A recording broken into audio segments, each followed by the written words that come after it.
Шановні колеги, Dear colleagues, we welcome you at the event of Science City Ecosystem Connecting Business and Science, which is devoted to the public discussion of the law draft creation for the incentivizing of the creation of science parks and creation of efficient system of innovations. Before moving to the introduction speeches, we express our gratitude to those who defend us and our independence, our warriors and armed forces of Ukraine for their strength. Let us have a minute of silence for those who gave their lives for our country. Let this minute be the testament of our unity and the faith that our country will definitely win.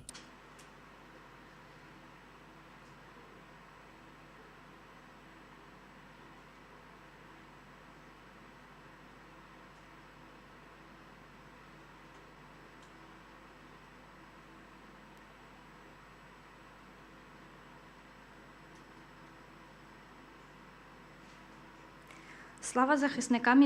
Glory to the defenders of Ukraine, glory to Ukraine, glory to the heroes. The project of Science City is being developed within the implementation of the new strategy of digital development of innovations of Ukraine by the Ministry of Education and Science of Ukraine, together with the Ministry of Digital Transformations of Ukraine, with the support of the partners, and we express our gratitude to them. USAID Ukraine, the gratitude to the government of Ukraine for Julie Conan, the director of the mission. We thank the United Kingdom government for the director of development programs, Stefan Kosov.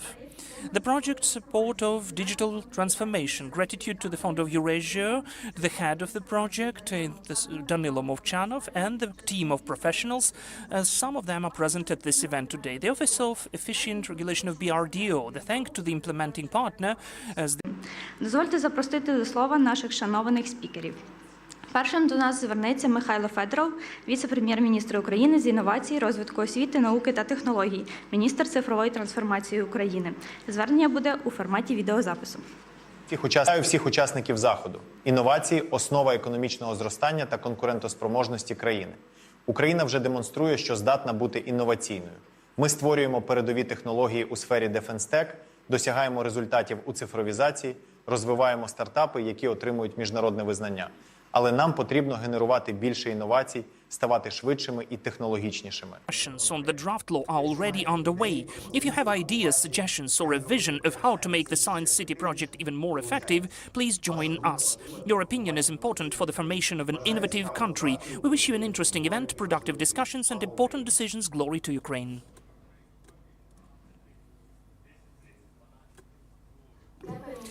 Thank you, Mikhailo, for your words of support and for the urge to join the public discussion. The next introduction speech will be done by Oksana Lysova, Minister of Education and Science of Ukraine. Please, the floor is yours.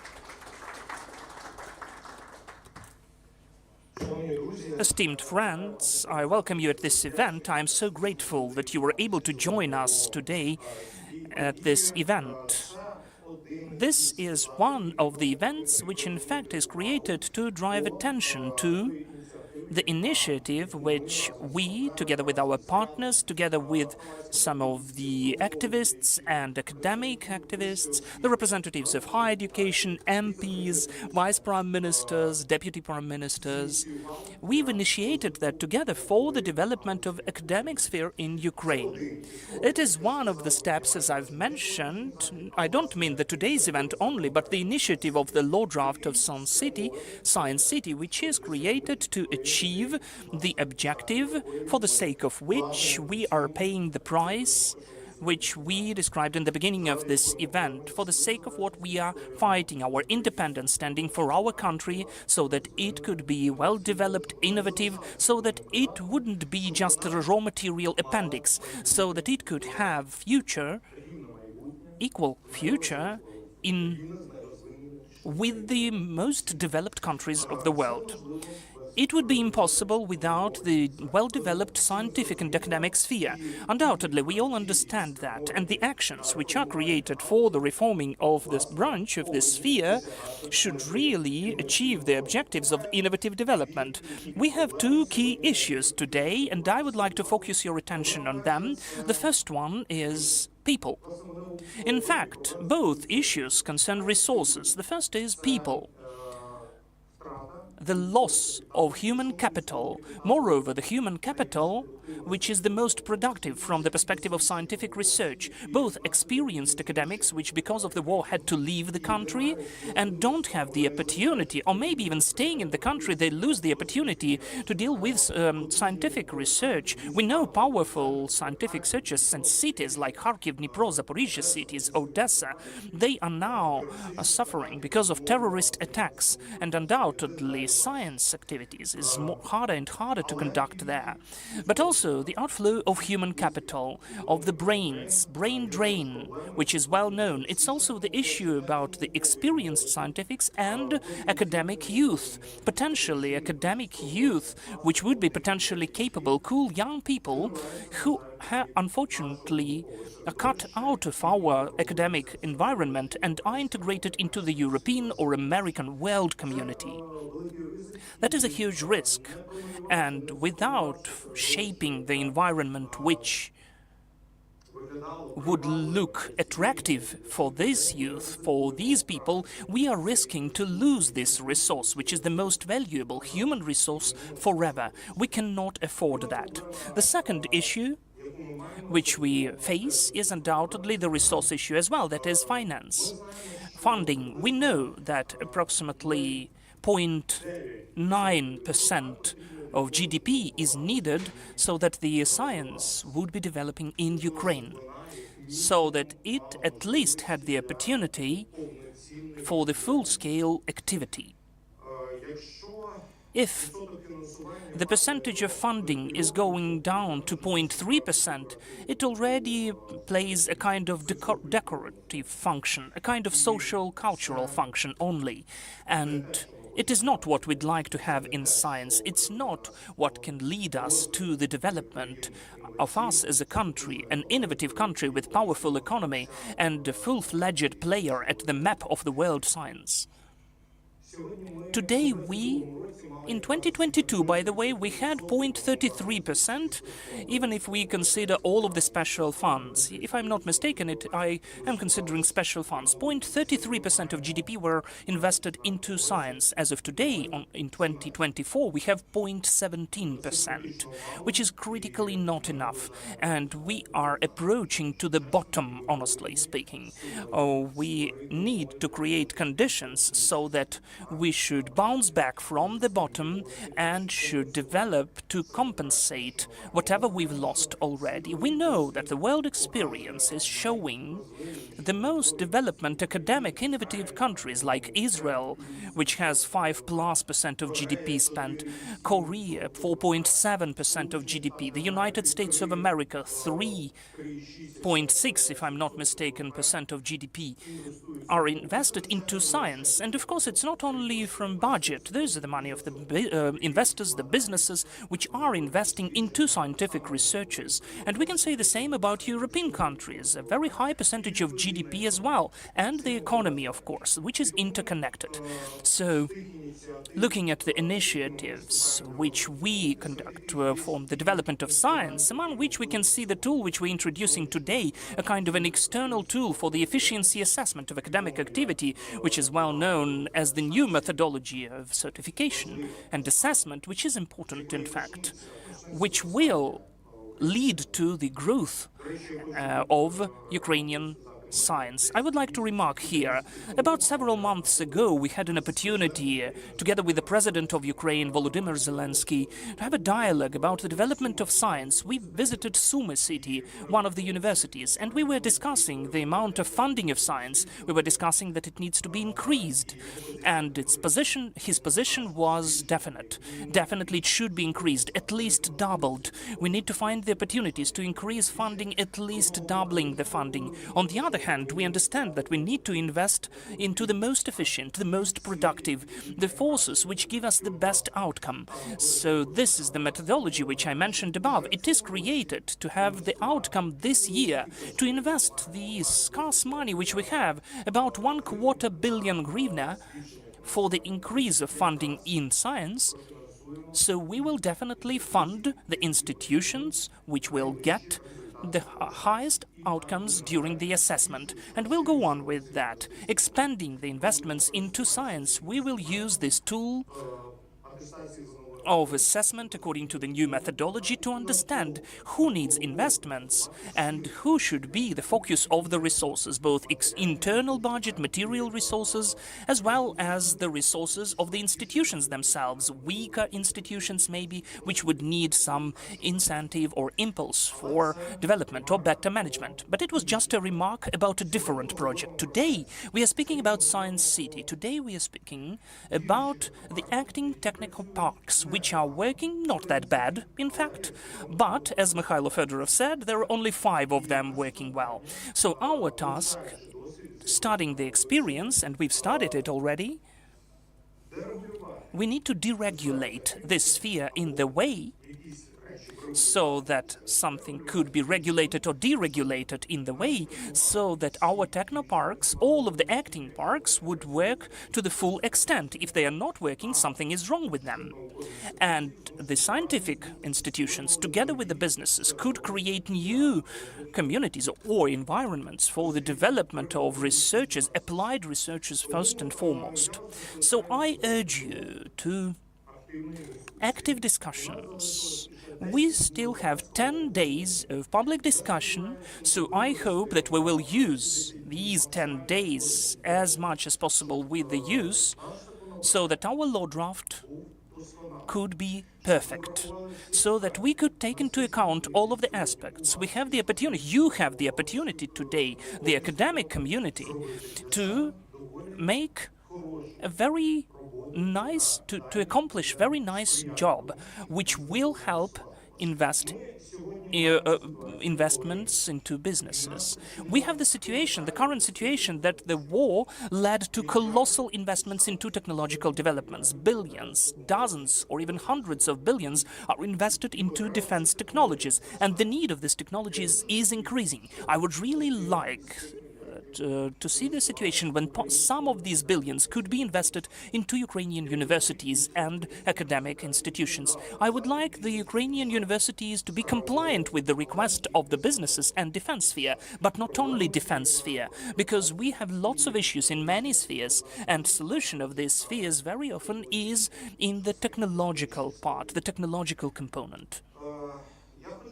I would like to express my gratitude to our partners who are supporting our activity. First and foremost, our international partners, British Council, USAID, several foundations and partners which are cooperating with us. I would like to thank Deputy Prime Minister Mikhailo Fedorov for the support, and also the MPs, in particular Serhiy Babak, who unfortunately is not here. They are supporting us, his Committee on Education, Research and Innovations, the members of this committee, and also Finance and Tax Policy Committee and Customs Policy, as Danilo Hetmantsev will listen to him, but unfortunately they need to be in the parliament today, so they have made video recordings. So I thank our MPs from the Tax Committee and Education Committee for the support and cooperation. In fact, we were worried that the Tax Committee could become a kind of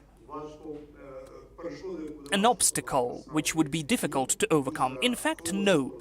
We had really nice mutual understanding, and it's an opportunity for us, because in this law draft we are also speaking about the special tax conditions or incentives for scientific parks. So I thank all of the partners. I wish you fruitful work, dear colleagues. I would ask you to be active. 10 days which we have left for the public discussions should be used as much as possible with our use, though of course we understand that we'll have more dialogues and having the law draft getting through the central executive branch authorities and also introducing it into the parliament. We'll have the opportunity to discuss it with the MPs. However, the more mature the document is given now, the quicker it will get through all of the stages which it needs to get through, and it will reach the voting in the parliament. So I thank everyone again, and I invite you for active work. Дякуємо, пане Оксане. Thank you, Oksan, for your participation, inspiration, and leader's vision. Now we give the floor to Danilo Hetmantsev, MP of Ukraine, Chairman of Verkhovna Rada Committee on Finance, Taxation and Customs Policy. Again, a video recording. Dear friends, glory to Ukraine. I sincerely welcome you all to this event, which is dedicated to the development of national science in Ukraine. And it is not a formality, which unfortunately we are used to in Ukraine, but it is really dedicated to practical issues of supporting the development of science and education. And in this regard, I'm very grateful to Deputy Prime Minister Mr. Fedorov and the Minister of Education for the fact that we are finally starting to talk and take real steps to support and develop domestic science. It is no secret that science has been in decline throughout the period of Ukrainian independence, and the state is not the least to blame for this, as it has always put funding for science and assistance in the development of certain scientific fields at a low priority. And today's event confirms that our priorities have definitely changed and that we must do everything we can to not only use budget funds for certain scientific research, as we are unfortunately used to doing in Ukraine, for these or those researchers, or even worse, only to maintain certain scientific institutions that may not be needed by our state or our economy. So, from this use of budget funds, we need to move on to real projects that would be jointly funded by the state and business, which would result in applied innovations on the one hand, and on the other hand, would also relate to basic scientific research. For this purpose, the most important thing is undoubtedly the sources of funding and the creation of a legal regime. And this is not only about taxes, but also about other aspects of legal regulation that would allow us to concentrate our brains, that would allow us to finance research, that would allow us to produce the results that we all want to achieve together. That is, to ensure the development of science in Ukraine. I am a supporter of the project that is being discussed today, which is actually in the title of our event today, and I will do my best to make it happen. I certainly support the efforts to include scientific residents in DSCT and to extend the DSCT regime to those who are exclusively engaged in science, together with business institutions, to create the most favorable mode for their work.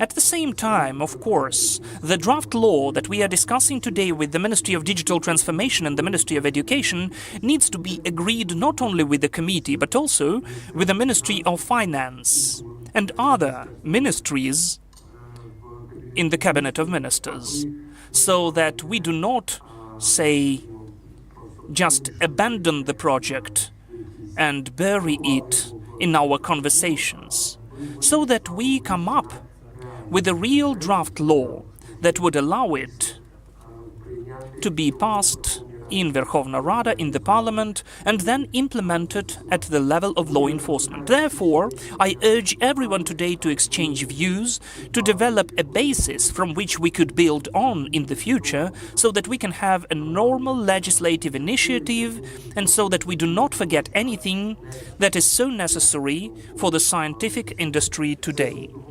This is on the one hand, and on the other hand, we would undoubtedly make it impossible, as is often the case in our country, the use of the benefits and preferences that we are preparing for the scientific sector by those who want to either evade taxation or receive them illegally and without justification. I'm convinced that we have the same view of this task. I'm convinced that this task is a priority for us, and I'm convinced that we will achieve success together by joint efforts on this path.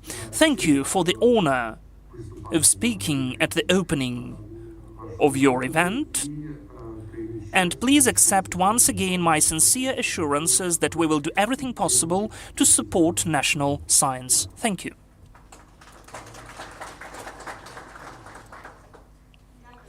Thank you, Danilo Alexandrovich, for valuable words and attention to our initiatives. The next is to speak is Julie Conan, USAID Mission Director in Ukraine. Welcome remarks.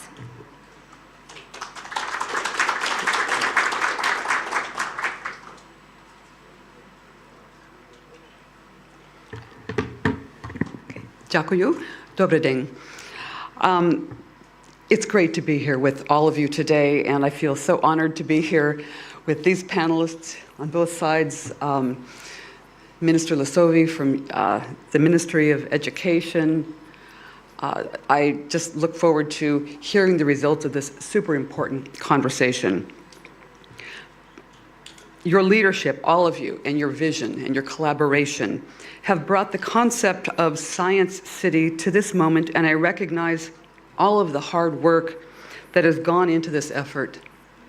After almost 3 years of full-scale war, Ukraine stands at a pivotal moment in its history. Building a tech and science-oriented economy is not just an opportunity, it is an imperative. It is how Ukraine will grow, create jobs, and continue to courageously resist against Russia's aggression. By investing in initiatives like the Science City, Ukraine is positioning itself as a world leader in innovation and economic resilience, following the success of countries like the United Kingdom. And my great colleague Stefan Kosov is here to talk from the United Kingdom. In UK, they've brought together academia and businesses, startups, and the state into one collaborative science park ecosystem to foster research and technical innovation. That idea has caught on here, and I can tell by the conversations so far that that idea is going to grow.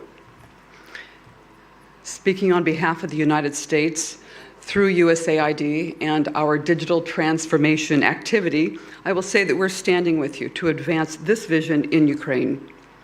This work is just part of our broader effort to foster innovation and boost economic resilience across Ukraine, including in partnership with many of you in this room today.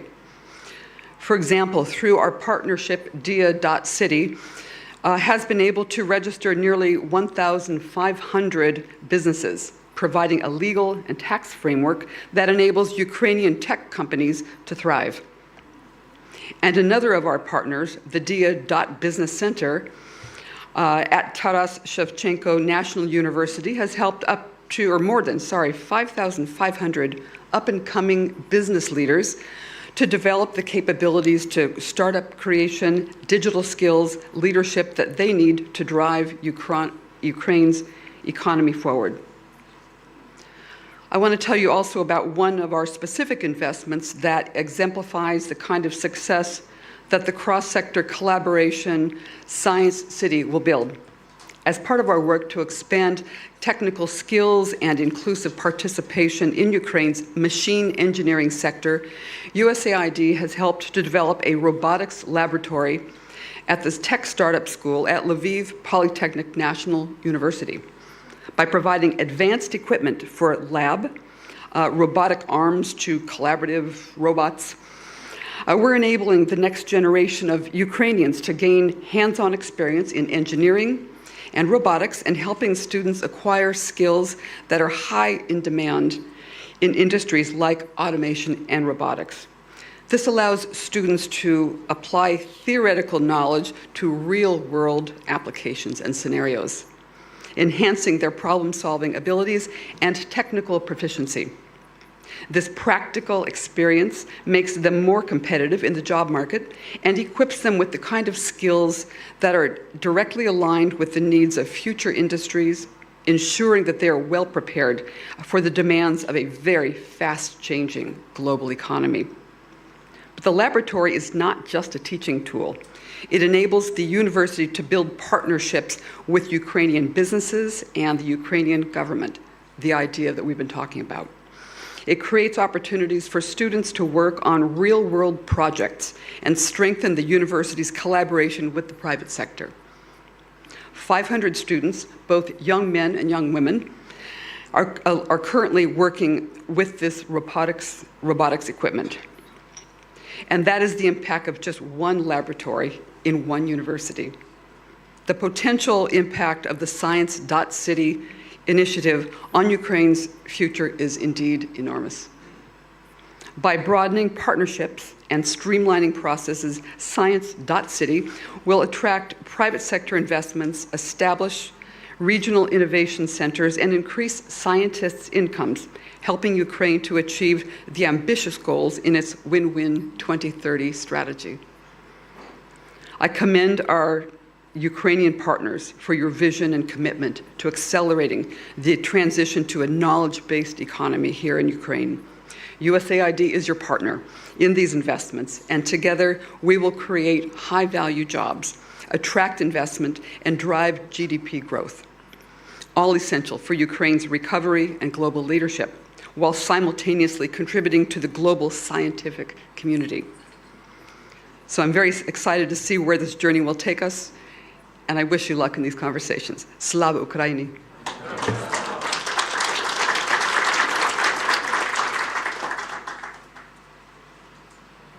Дякуємо. Thank you so much, Ms. Julie, for all your support and for cooperation in implementation of our projects. And the final greeting remarks would be from Stefan Kosov, Director of Development Programs at the British Embassy in Ukraine. Your welcome remarks.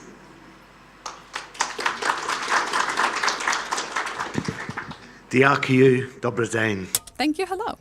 Your Excellencies, Minister Lisov-Yi, partners and friends, it's an honour and a pleasure for me to be here today alongside our formidable partners from government, representatives of the science community, innovative businesses, our excellent colleagues from the Eurasia Foundation and BRDO, my good friend Julie from USAID, and all other distinguished guests that are here this morning.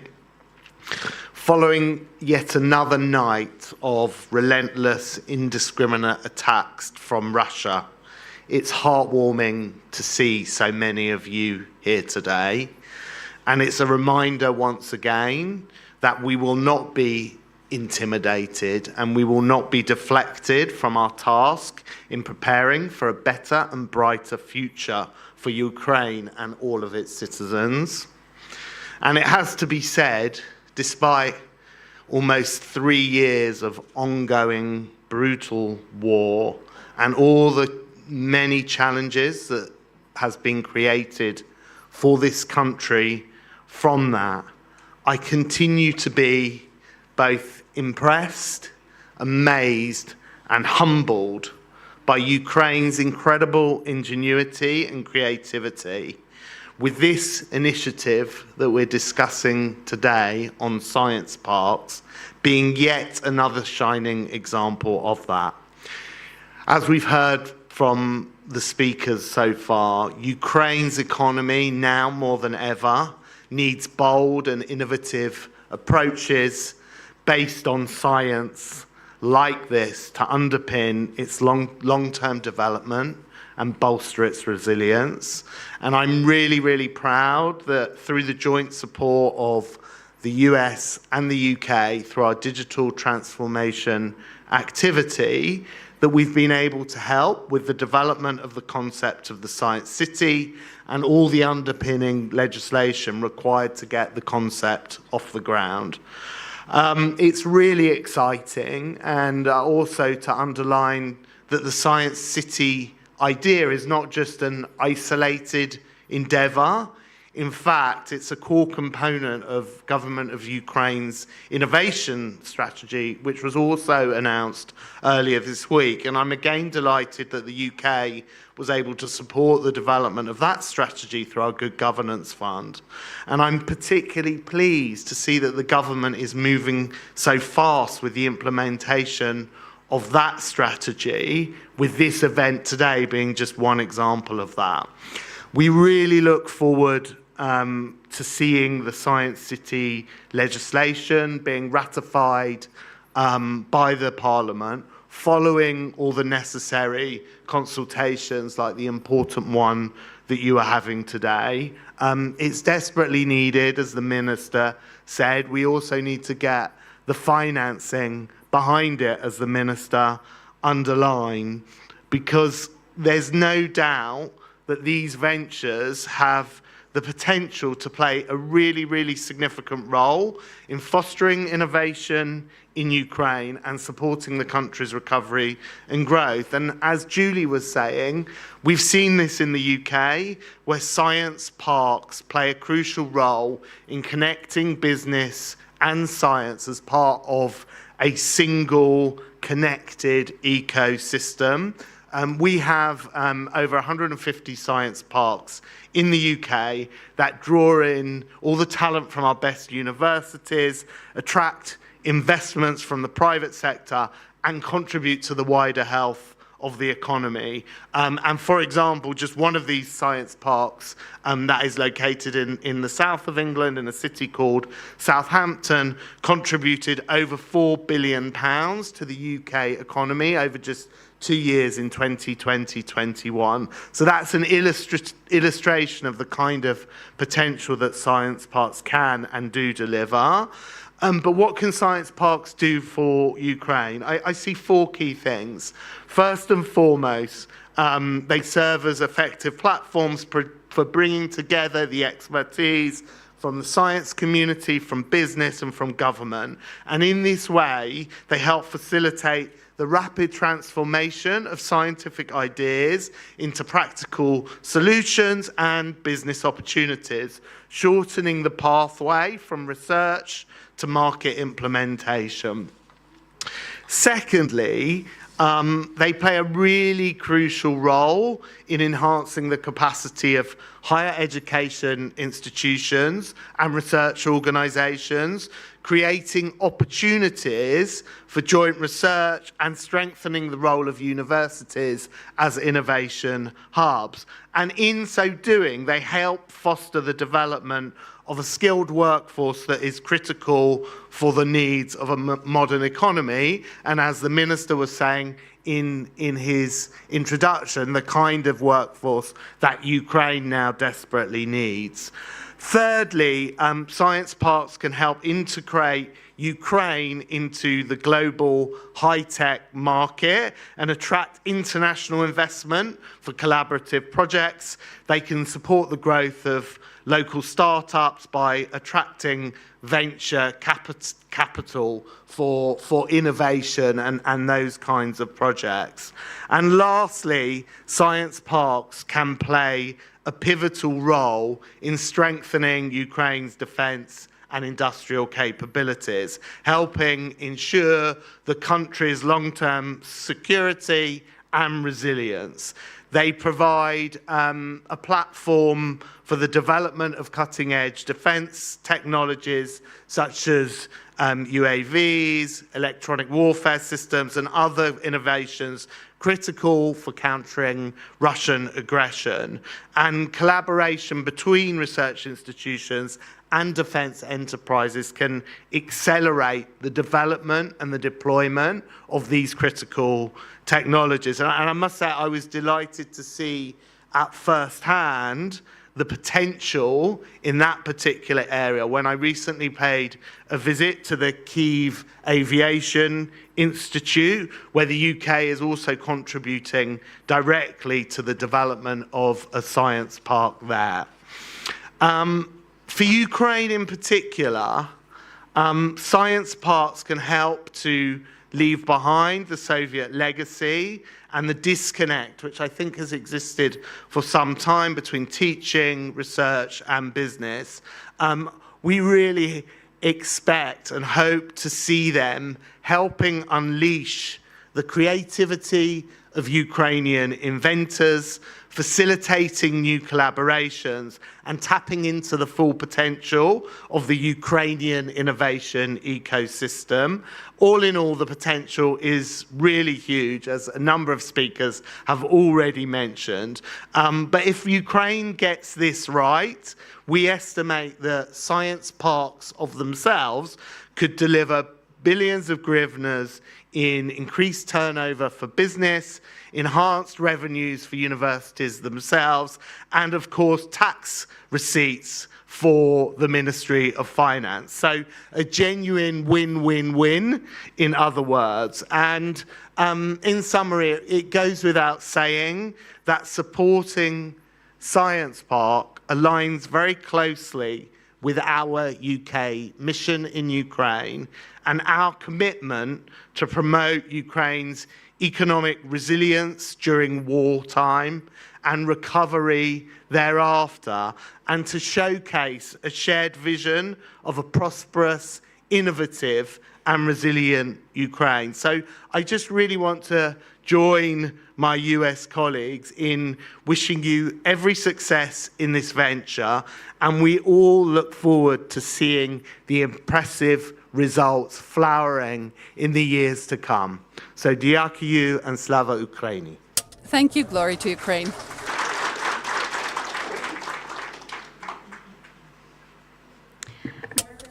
Thank you so much, dear Stefan Konsa, for your contribution into development of our cooperation. And the next part of our discussion would be the presentation of Science City regime, which is going to speak about the barriers of the development of science parks and the mechanisms to solve them, to bridge them. Denis Gorbatov, Deputy Minister of Science and Education of Ukraine. Mr. Denis, you're welcome. Hello, dear colleagues, dear friends. This is the greatest pleasure to see the full room of people, the full house. I'm very sorry if you lacked the chair. Sorry, we had some miscalculations here. But that's very good that this platform and this event we are conducting today brings together all the key stakeholders from the innovations and science area, those who are going to create the new Ukrainian innovative economy. For sure, these are representatives of our top universities, key research institutions, representatives of the government, executive authorities here. Apart from the Ministry of Science and Education and Ministry of Digital Transformation, we have Ministry of Economy, Ministry of Finance. And that's the greatest pleasure that we hear the words of support from Verkhovna Rada, Supreme Council of Ukraine, because this initiative is of paramount importance, and we really need support to achieve the synergetic effect. Also, I would like to express my gratitude to our international partners, the government of USA, government of Great Britain, and BRDO, Better Regulation Delivery Office, for support of this very important project. So we are saying that now we are finding ourselves in the place when the economy which we used to have before the full-scale invasion is practically non-existent now. You know that a lot of major enterprises were destroyed. Economy of the raw material type, which was prevalent in Ukraine, is no longer vital because it was destroyed. So Ukraine finds itself in dilemma to create the economy of new type. For sure, this shall be the economy of knowledge, economy of innovations, economy of added value. And we all have to think in what way the products we are creating would be making their contribution into the export capacity, in what way they will be creating the added value. And this is not possible without innovations. I would like to mention, in order to develop all the mentioned areas, it's of paramount importance to have funding, to have the financial resources we are involving into the innovations in science sector. I would like to mention that certain figures have been already mentioned, but this slide is about figures as well. So here you can actually see the share of the scale of funding of science from the budget in various countries of the world. Israel would be the leader, Taiwan, Japan, South Korea, China. Actually, all the European European countries also have got quite a good percentage of funding the science from their state budget. It's about 5-10 times more than Ukraine can allow funding science so far. What would be the way out? Partially it was mentioned by Mr. Minister of Science and Education. It's clear that the state budget as of now is not capable of increasing the funding tenfold, but at the very same time we can be speaking about concentrating the state funding within the best higher educational institutions, research institutions, and about creating the conditions for involvement of the extra budgetary funds to develop this very area. And actually that's the goal of Science City project as well. Recently, in December 2024, the world saw the survey or the Global Innovation Index actually of 2024, which shows the ranking of the countries, and they rank from first to last depending on the development of their innovations and the development of innovative infrastructure. Switzerland is the leader here, as well as United States. Ukraine ranks 60. And you can see that almost all the neighboring countries are higher than Ukraine, some significantly higher. At the very same time, potential of Ukraine as a country with the income lower than the average, we rank fourth. This tells us that actually Ukraine is properly using the resources it has and is displaying quite a good result. Now some statistics. So what is this? Place number 60 is comprised of the lighter quadrants would be the ones where we have higher than 60. You can see that we have quite good ratings in human capital, in R&D potential, level of development of business, and also the highest results, the top results would be in the category knowledge and results of R&D. This tells us that potential of Ukraine from the viewpoint of technologies, innovations and R&D is quite high. What prevents us from moving forward? Well, including in terms of this very rating, you can see the first column would be institutional development. That's namely that state policy, that's tax incentives, that's creating the conditions for the development of innovations. Here we are ranked beyond 100, unfortunately. And actually, together with the weak development of infrastructure, these positions are bringing us down and are defining the place of Ukraine at the level of 60, but not in top 30 or top 40 of the leading countries of the world in terms of developing innovations. We were analyzing together with our colleagues, with partners, a range of tools which are out there globally to support the development of R&D, to support the development of innovations. And for sure, very often this would be tax incentives or the direct state funding. There was the report of OECD countries, and this report tells us about, well, you can see there's the range of countries which are leaders in innovations. They are either getting the direct funding of the business, including not just research institutions, or in a light blue, they have the tax support. For instance, we're saying that we have here the level of funding of science is only 0.33 and 0.17 from the state budget. That is for all the science, all the institutions, universities and so on. The UK is allocating only for the direct researchers for businesses 0.15% of GDP, plus 0.3 are different tax incentives. So in fact, Ukraine is just funding zero in this sphere. We do not fund our R&D business. Undoubtedly we have it. By the way, I forgot to mention, it's very important that here at the event we have the representatives of R&D businesses, pharmaceutical companies, agrarian sector, IT companies, but the state does not fund that. The world is thinking in a different way. The world is funding that and having certain tax discounts. The next slide is about the analysis how it is taking place in the world, different ways of incentivizing for the development of R&D in the EU countries.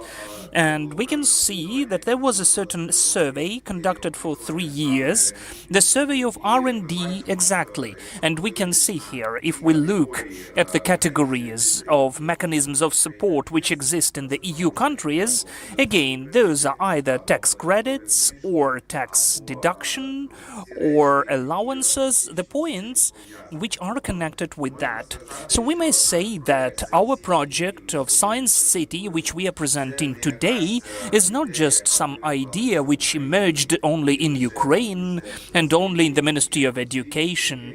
It exists in the world. The world is considering the development and support of science and innovations in this way.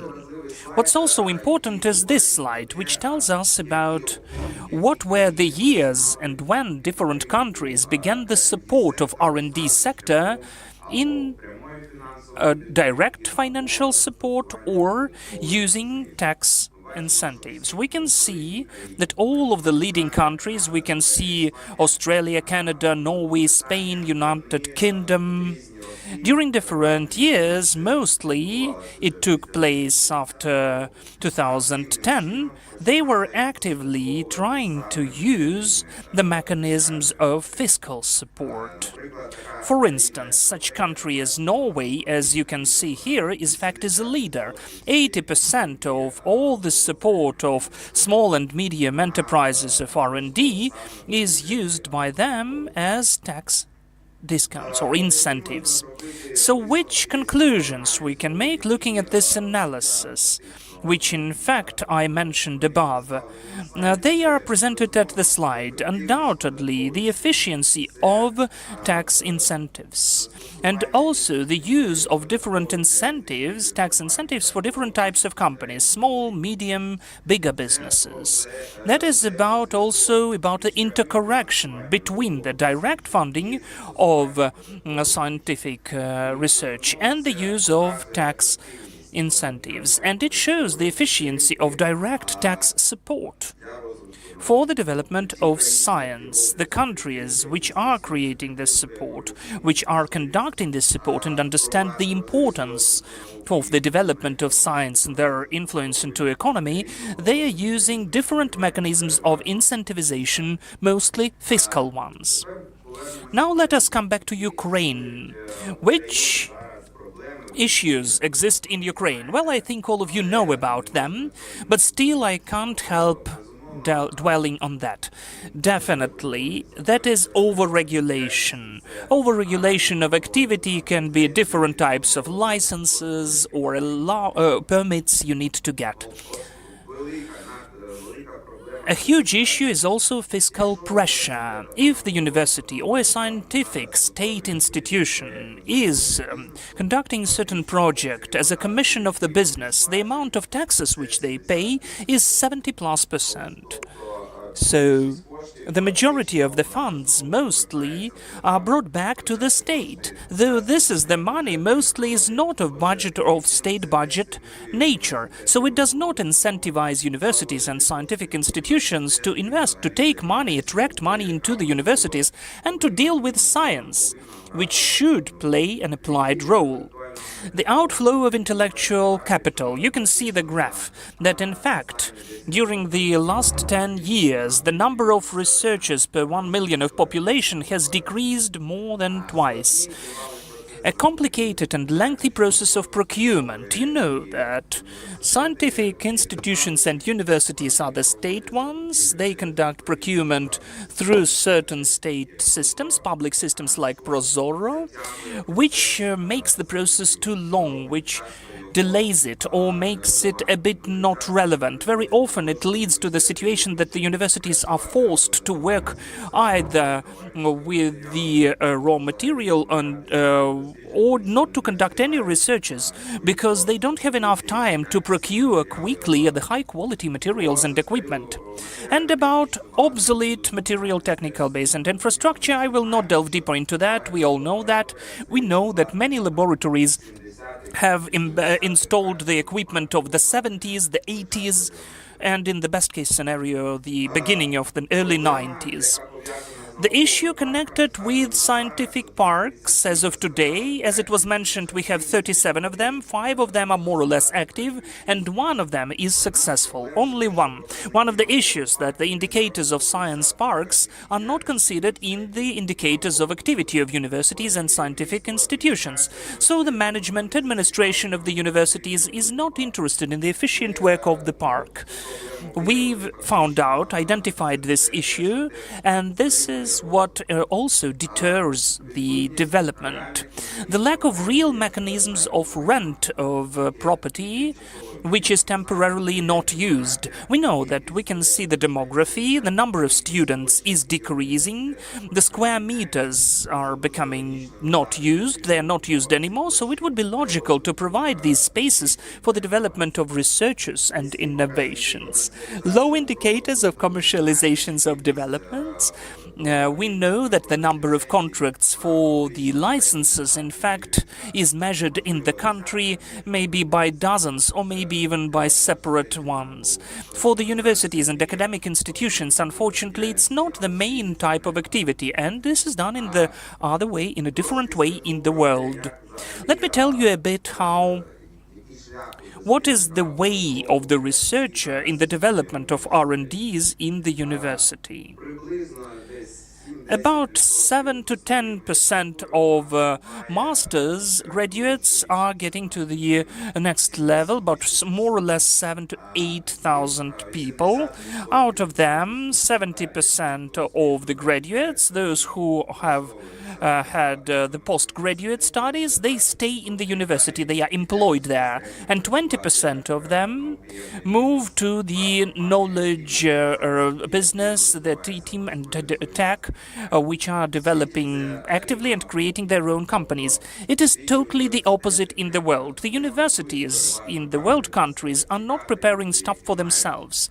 This is the stuff which has additional knowledge, which has expertise. Such people need to work for the economy. What is taking place later? The universities are partially cooperating with the right part of the graph, the real sector of economy. Those are direct contracts, but in fact they are not that numerous and in not of the all of the universities. Still, during the recent years, we could have the active use of the mechanism of creation of the scientific institutions and private entrepreneurs, sole proprietors. Why is it done? Not to pay 70% of taxes. You can create a separate private entrepreneur status. You pay then only 10 times less of taxes. You get a grant. It seems nice. But if we speak about the development of institutions, universities, academic institutions, it deprives them of the best potential. It makes them weaker, and it weakens also the state, because the state loses these centers, hubs of the training of experts, which the universities should be. Our idea is to change that. We need to create a structure which would be as attractive for work of researchers as sole proprietor status, which would have a material base, which would have also a certain fiscal mode, and we can see also the structure is a science park, in fact. A bit about science parks. As it was already mentioned, 37 of them, 5 of them are active. In fact, the amount of research conducted in the science park is only 0.2% of the overall amount of the Ukrainian researchers, which are not that numerous. Let us just let me remind you the first slide. During the recent years, the science parks have installed the equipment equipment for scientific research with a sum of 0 hryvnia. That is nothing. As of the taxes paid by science parks per year, 5 million hryvnia altogether. I mean all of the types of the taxes here, including the military fee. And also let me tell you about the VAT. That is also a very interesting story, because if the state is funding the researchers in the university or an academic institution, there is no VAT.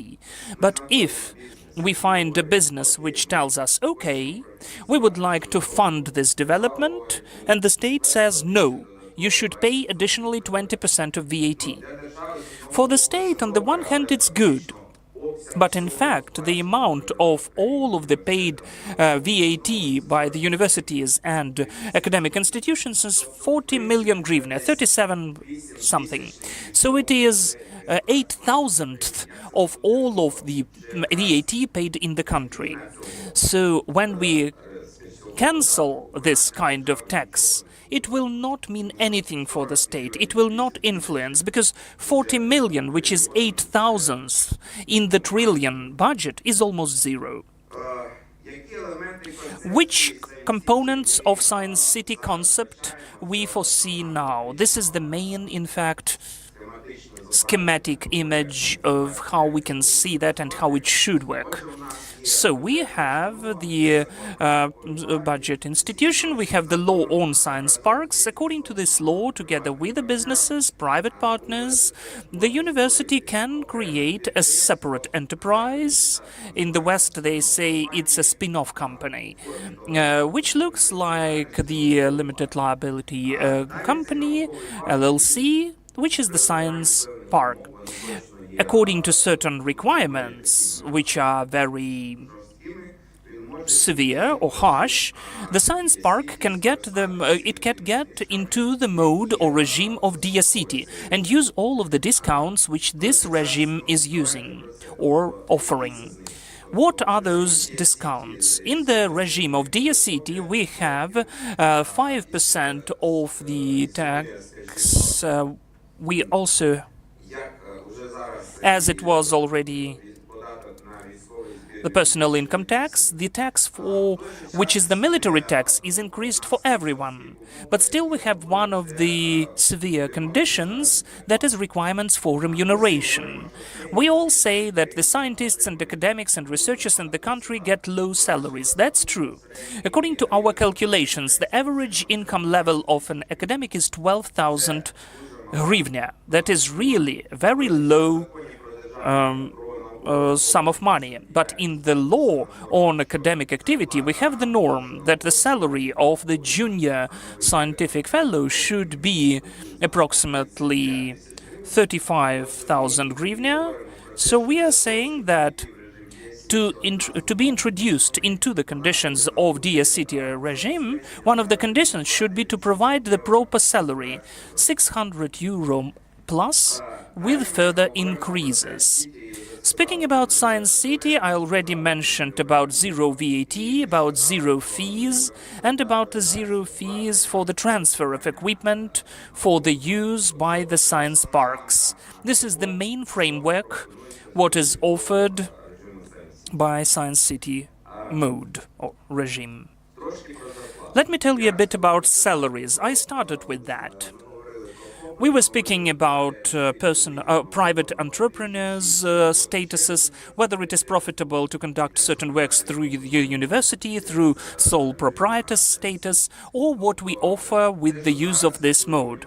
What we have now in the university, in fact, if you have the contract for 100 hryvnia and 80 hryvnia out of this 100 is the salary, you're instantly paying 56 hryvnia of taxes to the state. If you understood that it's too much, you create your sole proprietor status and you pay only 6 hryvnia. Obviously, it is really profitable, but it weakens simultaneously the institutions themselves, and it creates the gap and makes the use of research base impossible. You cannot use additional expertise and so on. In Science City, we offer a different way. If the science park For Science Park, this tax will be 36 hryvnia, And if the science park is becoming a resident of Dia City, it's 25 hryvnia, which is, in fact, at the level of the world practice and will be attractive to comply with certain requirements of the researchers. What do we offer? The simplified conditions for public procurement for science parks. We offer the discounts for the rent of public property, universities and academic institutions without auctions. We offer tax incentives to introduce new equipment, which could be research and scientific equipment. We also offer the indicators of science park which can be considered as the indicators of university or academic institution. All of these points, from the perspective of the legislation, look like this. It looks rather complicated. Those are 10 laws, 2 codes, and that is why we need the support of you as stakeholders, that is why we need the support of the ministries, that is why we need the support of the Parliament, Verkhovna Rada. Only together we'll be able to introduce those changes.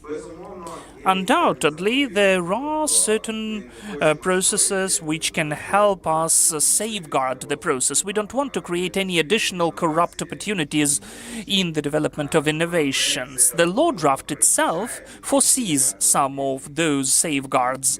There are several safeguards which we invented at the stage of the preparation to the public discussion. All of them undoubtedly will also need additional work on them after the public discussion is over. Then the figures, the indicators, why we are doing that. In fact, they are rather modest, I would say. They are, in fact, too low, several times lower. But of course, we speak about the increase of tax level, higher efficiency, as we said, the increase of the number of science parks with activities, with active work. We speak about the increase of the job places of innovative type. We're also speaking about the increase of salaries, the remuneration for the best researchers, which will be working in the science parks. That's it from me. Obviously, I urge you to discuss all of that. We made it on purpose. This event is done in the middle of the public discussion period, so that we could have enough time to work on the law draft, taking into account our discussion today. Thank you.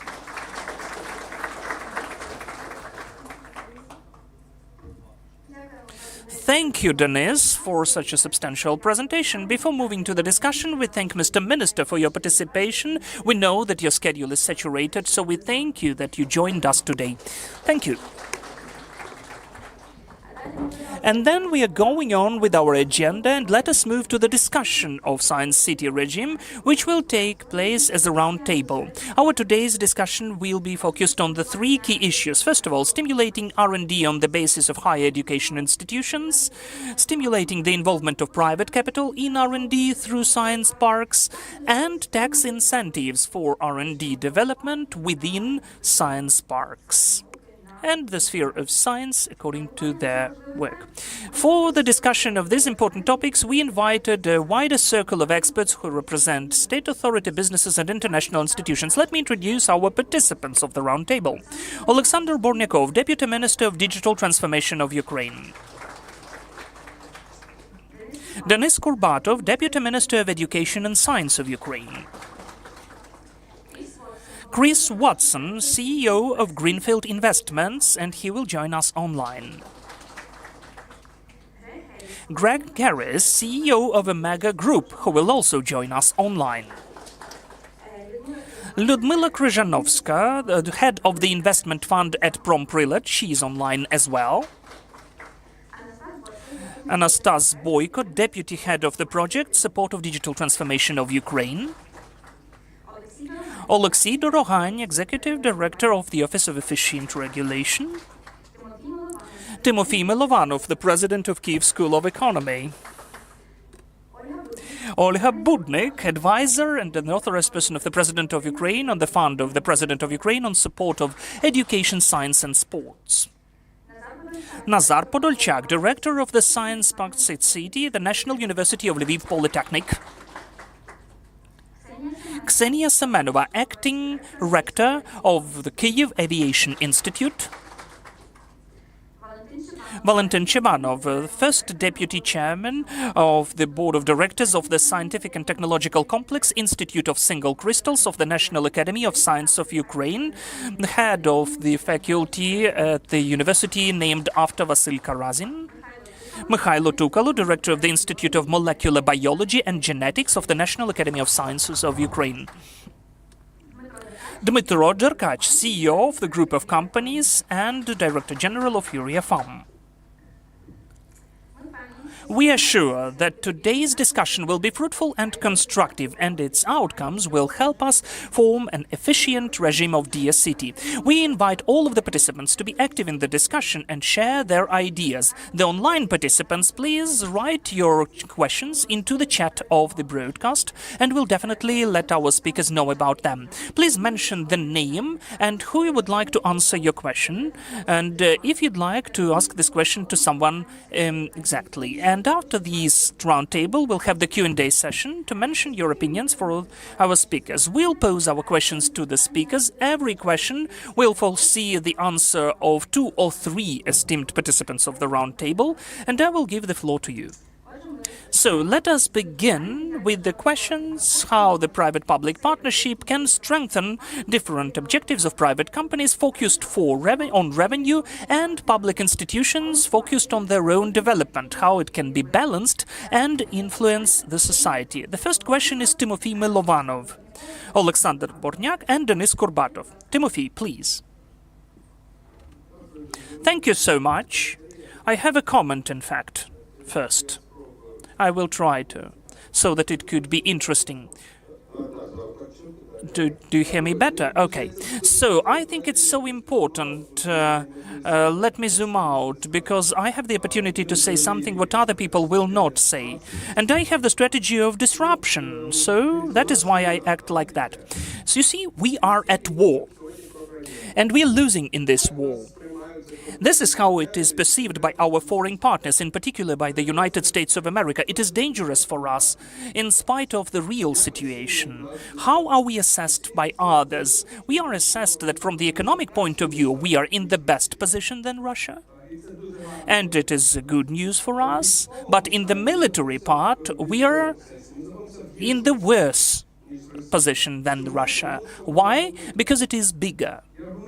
And the argument which I can hear among the Americans, intelligence community or the military, I can hear that a small Soviet army, though it is transformed, cannot win over a big Soviet army which is not transformed. That is the attitude, and it means that we lack infantry.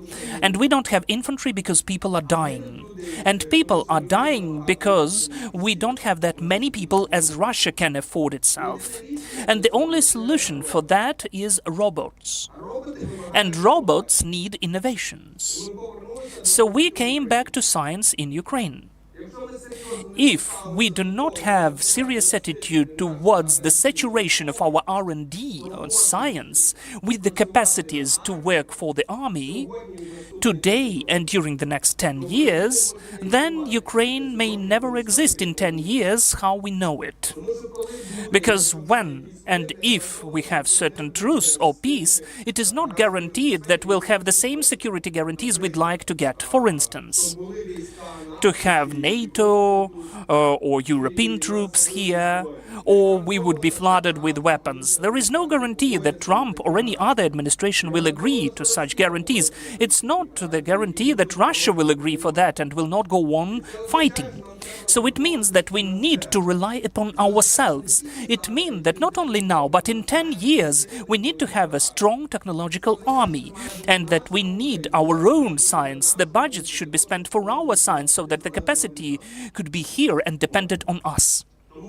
That is why science parks is not only good that we are beginning to implement them, that's what we need to do if we'd like Ukraine to survive. Then, the second sphere. If we just forget about the war for a minute, let us think about the direction the world is moving to. We have two ruinations. First of all, AI disruption. If we look at the articles, unfortunately internal closed articles, but some of them are public, which AI labs tell us about, which are developing AI today in the world, like OpenAI or Google or others, they say that if we have the linear extrapolation for the increase of the computing capacity, all of the cognitive functions would be able to be outsourced. What is the cognitive function? This is the function which can be done remotely. That is, any cognitive task which can be given to the employee or someone, and you don't need to be physically present for brainstorming, for non-verbal communication, for creativity, for intuition. Any person, with all of the functions which can be described and given to some website and to hire remotely an employee, these functions will be done by AI. And it does not mean that there will be some managers or leaders functions vanishing. It does not mean that they will disappear. It means that some of the qualified jobs will be outsourced. It means unemployment for the majority of people. And also it means that the countries will become stronger if they have energy for computing. And we need to pose the question, which kind of economy we see in 10 years, so that we could become part of this economy of the world. And it means that today we need to create science parks which will think about new energy, new technologies in bio, in pharma, in human development, in anything. We don't need to discuss that we lack some deregulation in education and that we have post-Soviet universities which are working wrong or they have plagiarism. That is the death of Ukraine. This is the topic. We need to wake up and understand that, first of all, we face a challenge from Russia, and secondly, the ruining of the standard economic approaches in the world. We have geopolitical shift, and the answer is science in Ukraine, not just to hope that using energy, draft and identity of Ukraine, it can be done. So I really support science parks as an idea. I think that we need to calculate for the parliament all of the evidences that there won't be any losses of taxes, otherwise it would be blocked. It's important to calculate and show the figures, and it's important to make a deal with the EU about their vision. Stefan said today that he is supporting that from the EU. It's nice, but if we go to IMF or EU alignment and they tell us the VAT is wrong, then it won't work. So we need certain alignment. So it is desirable to have support from them. And no cap salaries. I'm against that. I think that the salaries should be increased. It should be a requirement. When the minimal salaries were increased, I think that we need to increase the minimum salaries for science parks. But that's my own opinion, because we need to increase the salaries in the science market so that the talents could stay in science. We need to pay more, and the regulatory part can help incentivize, though it is an anti-competitive method. And also I require to equalize the rules of games between the private and public institutions. Discrimination for those or these should stop. And this is a paradox. We try to deregulate the public institutions, and simultaneously we do not, well, not in this law draft, but altogether, we discriminate still certain private institutions instead of privatizing public institutions, you see? We try not to allow to work for the private institutions which are not regulated, and deregulate to go on having control over science from the perspective of the state. I require that it should be stopped. I require that we should allow the science develop. Thank you so much. Thank you, Timothy, for your vision. And we thank you for the problematics which you specifically described. I hope that during this roundtable we will hear the answers for these questions. Now I give the floor to Denis Kurbatov. Denis? Thank you so much. Thank you, Mr. Timothy. Well, actually speaking, all this initiative is aimed at actually bringing together business and science, bringing together the public sector and the private one. We see in what way the leading countries of the world are developing the market economy, and then the private sector is actually more stable than the public one.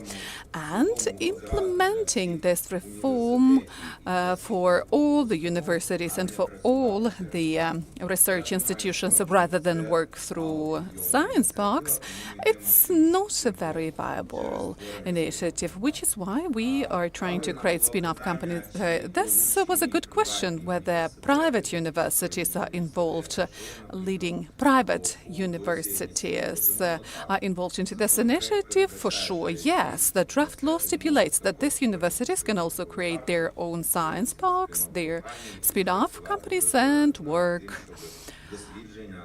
on R&D, and for this R&D to be implemented into the real sector of economy. It's important because for many years, and I'm not speaking about each and everyone, but the great share of science, of R&D was and is a thing in itself, meaning something that works not for the sake of the result, but for the sake of the form, just to get certain thank you letters, certain awards to get PhD. I understand that Ukraine finds itself in an overcomplicated situation, and the question is how to survive. In order to survive, the science shall create these added values, but the science shall be given the tools for that. The state support shall be allocated, involved for that purpose, which is why we've founded this project. And that's an answer to the question about the public-private partnership.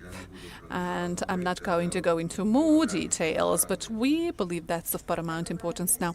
Thank you, Mr. Denis. Mr. Alexander, the floor goes to you.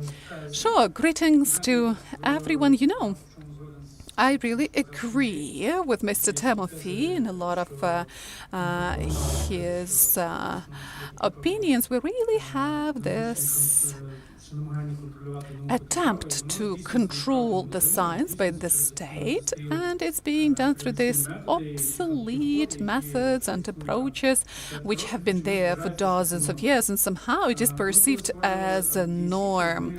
When we were creating DSCT, in general, what logics were we pursuing? In the first place, we have to have a look in what way business operates and use certain regulations based on the business processes of the companies. It's not possible that the regulation is existing in one world, but the business is building their own business processes using other rules. It needs to be more harmonized. And speaking about science, we have some distortion here. So, in this regard, there shall be, so to say, privatization, let me call it that way, and this mechanism shall become very logical to meet the laws of science, meaning we need to relax in terms of regulation, meaning there is this private organization. I agree that it shall have it shall be given certain incentives, because science would be about, venture investments, and if we start using taxes there, it will never lead to a good result. You need to understand that we might speak about some years when people are investing huge money, but then they get the great return of investment, but in some cases that's a real collapse. It's as with startups. I believe in general this is a correct step forward. Yes, a lot of laws need to be amended and changed, but if we don't do that, the Ukrainian science wouldn't have the future. Everything that works now, or how it works now, is a way nowhere. We can't leave it as is, expecting that it will bring some dividends. No, that's nonsense. So this very concept we're discussing today is viable. We are telling to the representatives of science, with no problems, easily you can create an organization which would belong to you. You are the beneficiaries, and you can easily involve investments there. there's this word in IT, a framework, meaning that's the set of tools you actively use. This framework would be just user-friendly registration with certain commitments, and it shall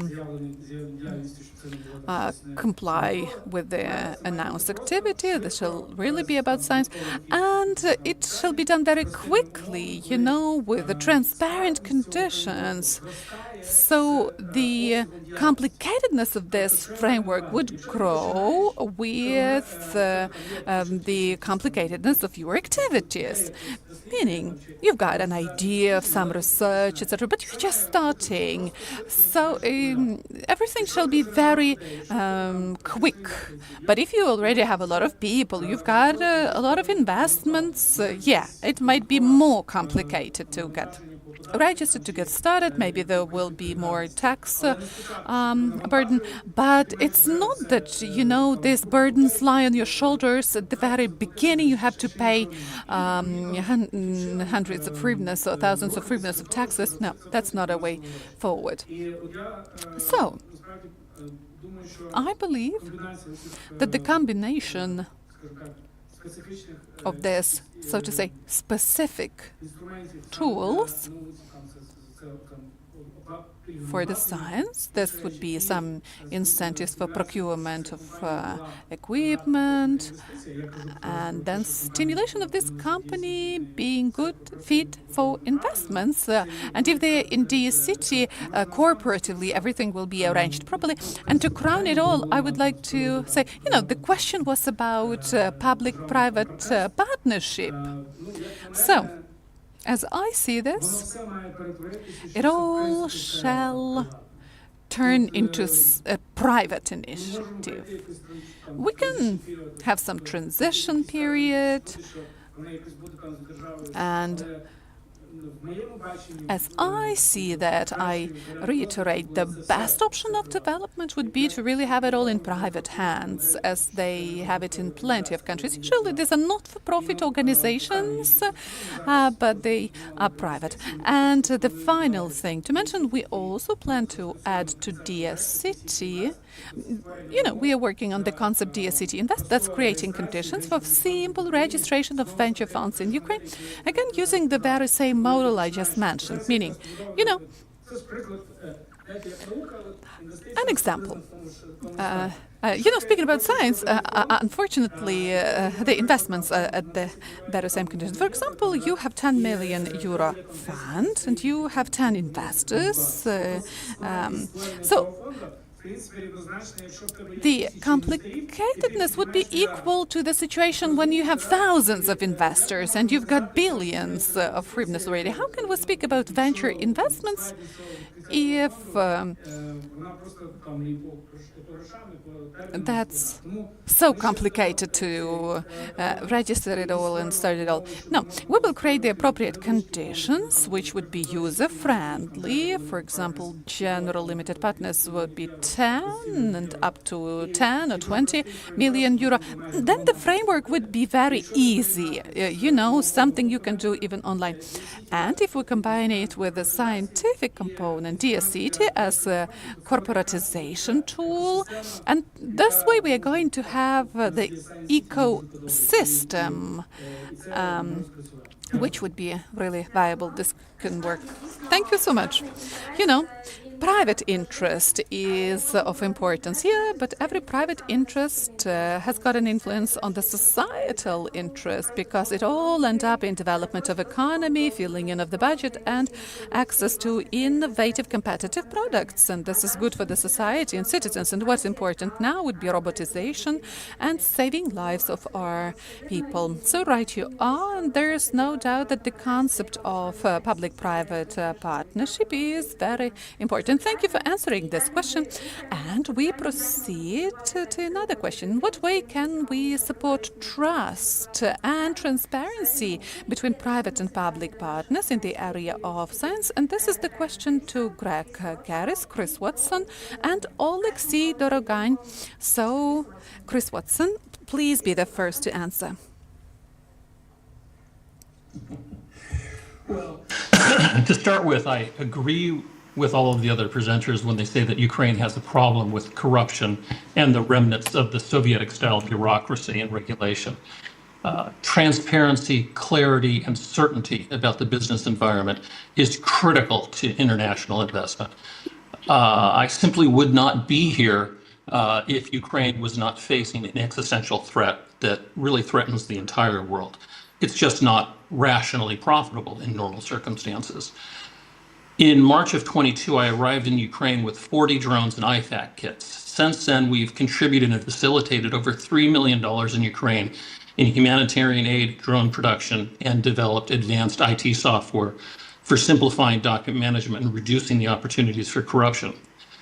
Much of the money we've invested has not been as effective as we'd like. Too much of the early money we spent was ineffective, and some was simply stolen. We have had success, though, with the Science Park, but it's a rare exception. Nazar Polishchuk was a critical partner who worked with us to figure out how we could work together and made our efforts much more powerful. The thousands of drones we produced would not have happened if we'd not been introduced to the Science Park.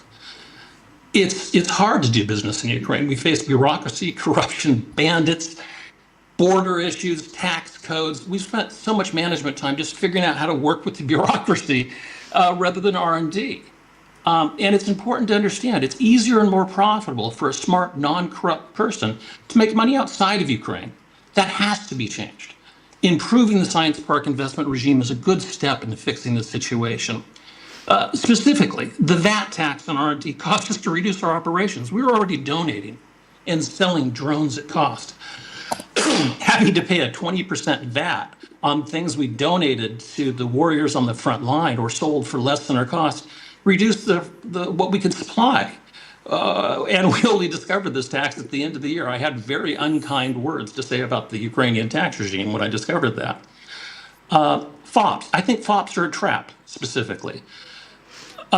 Because it reduces the size of the business activities you can do. And then you create multiple FOPs, and then you're simply managing your FOPs. I mean, there's standard, profitable, easy to understand, good, easy ways to collect revenue from international regimes that Ukraine ultimately needs to adopt, because you need a simpler tax code for international investment. So whatever you can do with supporting the Science Park's free trade zone regulations to make it more understandable, more transparent for international investors, or even for Ukrainians, is critical. You've got to improve the court systems. You've got to have binding international arbitration using international arbitrators, because frankly, I don't trust the courts, and I don't trust if I have a contract that it's going to be enforced. And that's why the Science Park is a critical partner for us international investors. And really, I really appreciate being invited here today. The questions we are all asking here today are critical for Ukraine's future. And it's especially important for the Ukrainians in the audience to understand we can help you, your friends can help, but only Ukraine can save Ukraine. Slava Ukraini. Thank you very much for your time. Дякуємо, Кріс. Thank you so much, dear Chris, for your contribution to this event, and thank you about your opinion as regards science parks and the recommendations. And we are giving the floor to Mr. Greg. Yes. Chris, thank you for your comment. These are the hard ones. I wouldn't be making them about Ukraine. I would be making them about Poland 35 years ago. I was asked to kind of prepare. There's a big echo coming back, by the way. I was asked to prepare past, present, and future of my experience. If you confirm that that's still legitimate, I will do it. Otherwise, I'll try to speak to the question.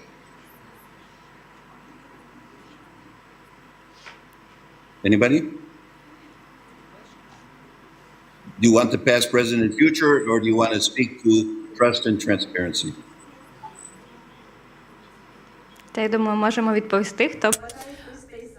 Well, actually, let me ask those who asked the question, what do you prefer?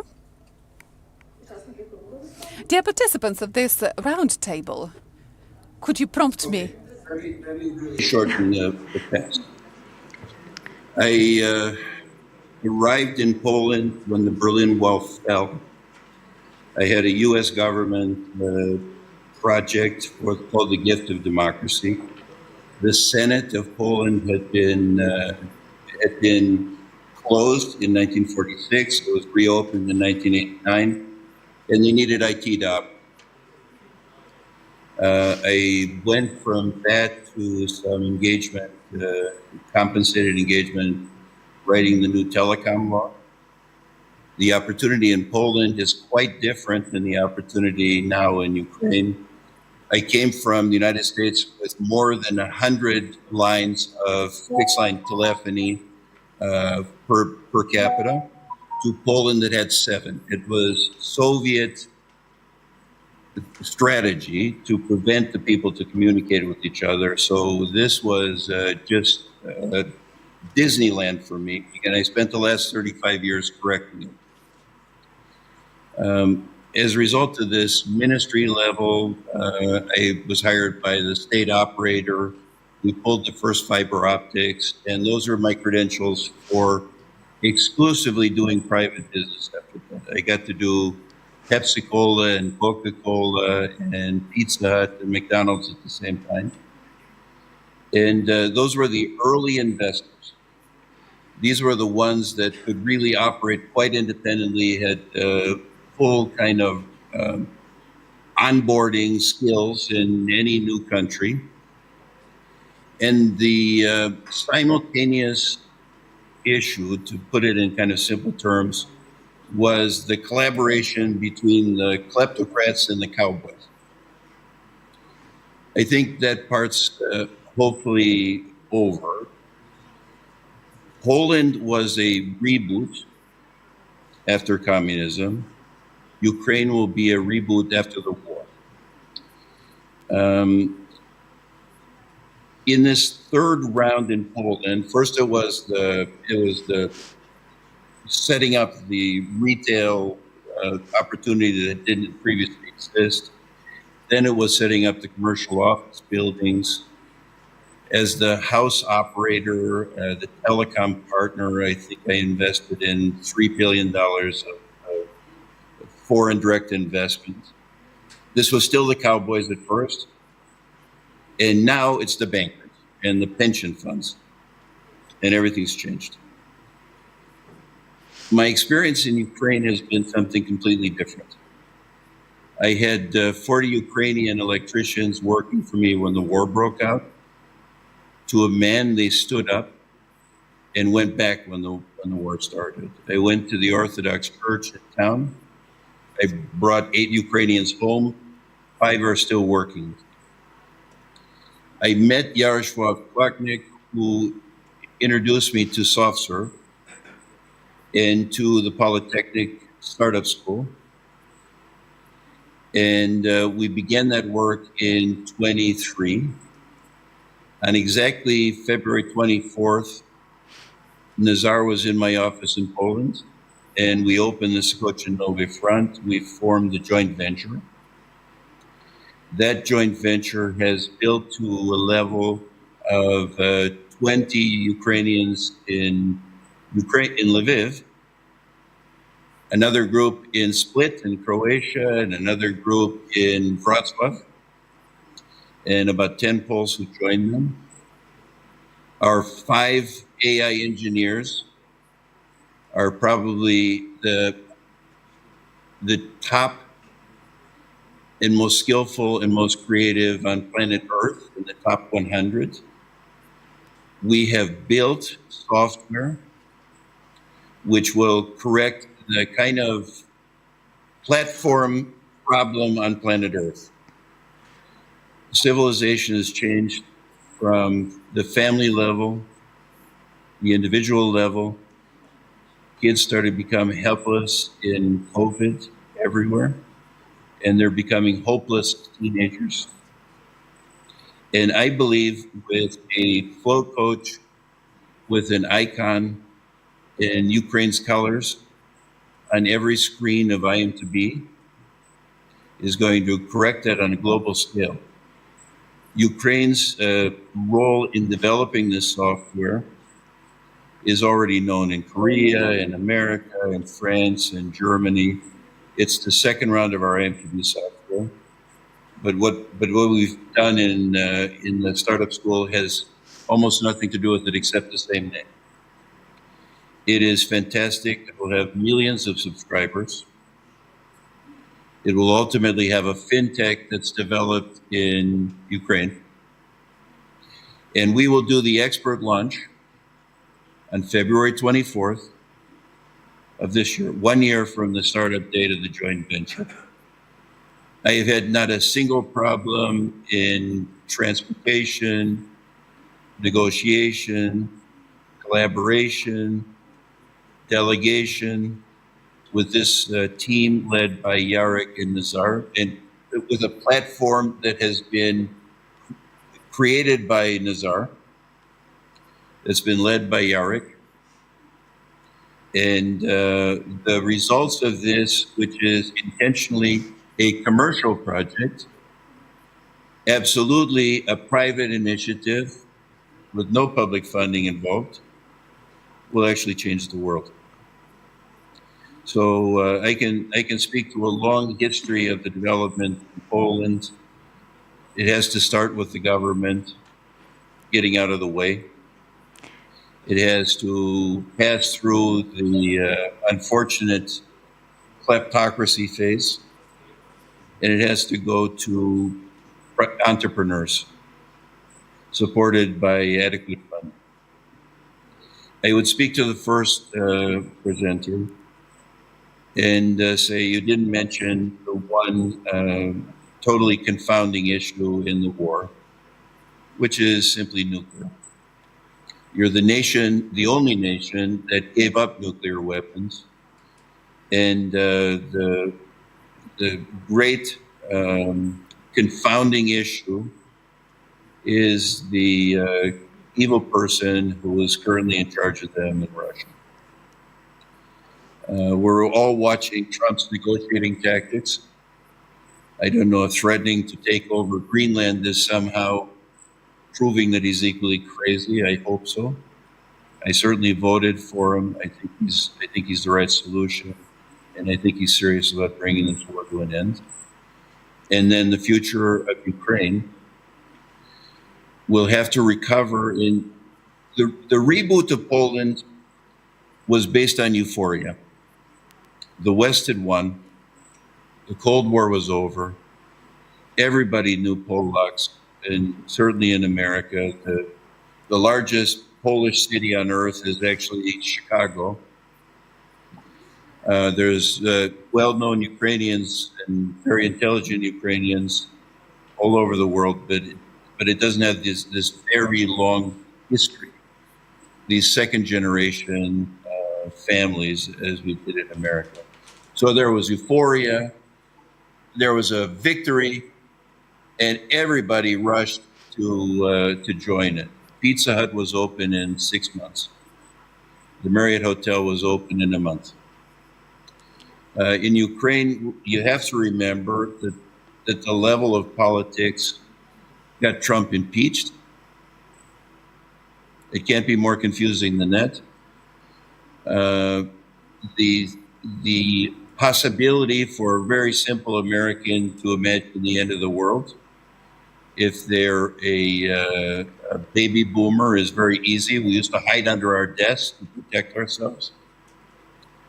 And Ukraine will have to emerge with transparency zones, with the most limited engagement in the business itself of government and bureaucracy and agents and special players, and really step back, get out of the way. The DIA whole program is fabulous. To really, as it was presented by your president and by your minister, who are world-leading representation, as a way not to meet a politician in the process of establishing your business, is really the new best practices on planet Earth. So I've been all in. I have a home for Ukrainians. We were giving free telephone calls for 2 years in all of our landlord relationships. I'm all in for more than a year with the joint venture, and it's a success. When I made this presentation to my Harvard Business School reunion, a lot of people said, good luck. Пане Греф, вимушена трошки вас перервати і нагадати. I'm sorry, I need to interrupt you a little bit and remind you that we give 4 to 5 minutes to the presentation of each speaker. Please wrap up. Thank you so much. Sorry. Okay, I wrap up. Дякую вам. Thank you so much. In the first place, thank you for sharing your own experience and thank you for that huge, great support you are providing to Ukraine, to Ukrainians.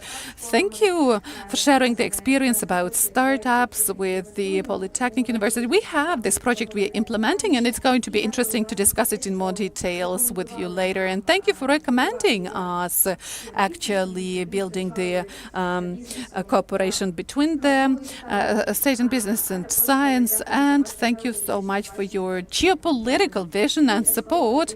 And I would like to give the floor to Oleksiy Dorohanets as well. Thank you so much. I'll try to be brief. We represent the team which was performing this very research and was working on the draft law. I would like to use the time slot given to me to mention a few words about the format of this work. There are two approaches to roundtable discussions.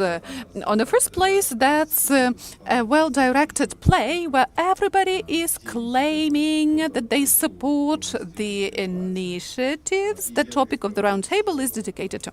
And there's this stereotype: if there's no opportunity to avoid participation in the round discussion, okay, you need to participate and praise whatever's happening. But if you have an opportunity not to participate, then you avoid it because it's not a frank talk. But there is this other approach to roundtables, and we see more of this. That's a mechanism of consolidation when the policy makers are offering their vision of how to solve all the existing problems, and other stakeholders whose problems are being discussed. As a rule, they provide the feedback whether the counterparts understand the problems properly or not, whether the solutions that were offered are great or not. And I strongly hope that in the other half of this discussion, we will hear more from the stakeholders, from the science box, representatives of businesses, from people of science, whether they've liked the presentation, whether the solutions offered are proper, whether the key challenges are mentioned in a proper way. And that's of great value actually for the policymakers, for the researchers, because what really matters would be not what experts think, because there are two approaches to policymaking. In the first place, you have to find the best experts and they will do it right. And the second understanding of this process would be more analytical, when there's no monopoly for the truth, and the correct solution would be substantiated, informed decision. And in order to really make great informed decisions, it's important to understand the positions of the stakeholders. I know there are a lot of great questions you've got there, but I urge everybody to offer some new opinions that were not voiced out before, and what's actually good in this draft law and what needs to still be improved. That's my offer. In what way are activities were done? We were analyzing the best international practices, we were communicating with the stakeholders, and it's worth understanding that the draft law would be like 10% of the mentioned activities. Quite often somebody can call me and tell me, Oleksiy, we need this draft law in a week. But in order to solve the problems of stakeholders, we need to do a lot of research. We need to have discussions, roundtable discussions like this, public discussions, in order to precisely understand the process and solve it. Thank you so much. Thank you, Alexei. Thank you that you made a conclusions of our visionary part. Let's move to the practical issues and let's speak with the businesses who are present here at the round table. Let us ask about your opinion. Why do you think that this sphere of science development is important for businesses? And why Science City method can be the efficient tool for such businesses in Ukraine? This is the question to Dmitro Derkach and Anastas Boyko. Dmitro, please. Hello, everyone. Thank you for the question. As of the first part, whether it is important to develop this knowledge-based business, of course, definitely yes, because it's about value added, about the position of ours as a state, and about our life resilience. The previous speakers, in fact, already started their speeches with that without knowledge intensity, in fact, we can't dream about the future, in particular about our agency as a state, as a country. It wouldn't be possible. As of the direction of work, we as a business, we're always trying to be cautious, so that on the one hand we could see and behold the opportunity, on the other hand we could weigh the risks in, because the business is always about weighing in the position in this two-dimension coordinate system. If we speak about the problems, the issues, business should always be considered through two perspectives. The first one is investments, and we need to consider business as one of the participants of the investment process. The sphere which we can see here looks like, at the first sight, that it allows us to optimize investment profile of the projects. When we can see the opportunity of tax optimization and so on, yes, really, theoretically, it can decrease the price of the development the cost of the development according to the investment profile of the project. On the other hand, the business should be considered as a certain subject unity which is trying to create some value, to create something new, so to create an innovation of kind. And in this case, the problematics which we are facing, well, we can have a wish, we can have an idea, we can have the vision, but we may lack expertise or resources. If we speak about certain joint ventures, like spin-off ones, we need to understand that it's important for the businesses to understand that this solution can solve and add something new to the project. I am ready to become a partner if I understand if my partner can add anything, can complement something I lack.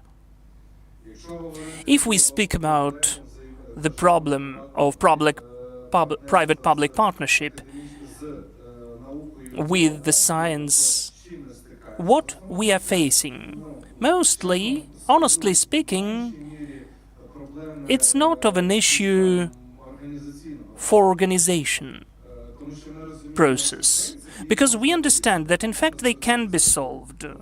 We can get to the consultants, we can get to the partners, we can find the way how we can achieve the outcome formally. More, it's an issue of this subject of interaction, of our cooperation. As of today, we are more interested to search for the subject of interaction abroad, because again, the participants already mentioned the issue of quality of the outcome of scientific activity. It is better there, abroad. But what can I see? What is possible there? The step which is offered today, in fact, is a step which makes us closer to the creation of certain ecosystems. The only thing I'd like to mention is that, and I've already said that for multiple times, that when we speak about an ecosystem, we don't need to get into this isolation trap.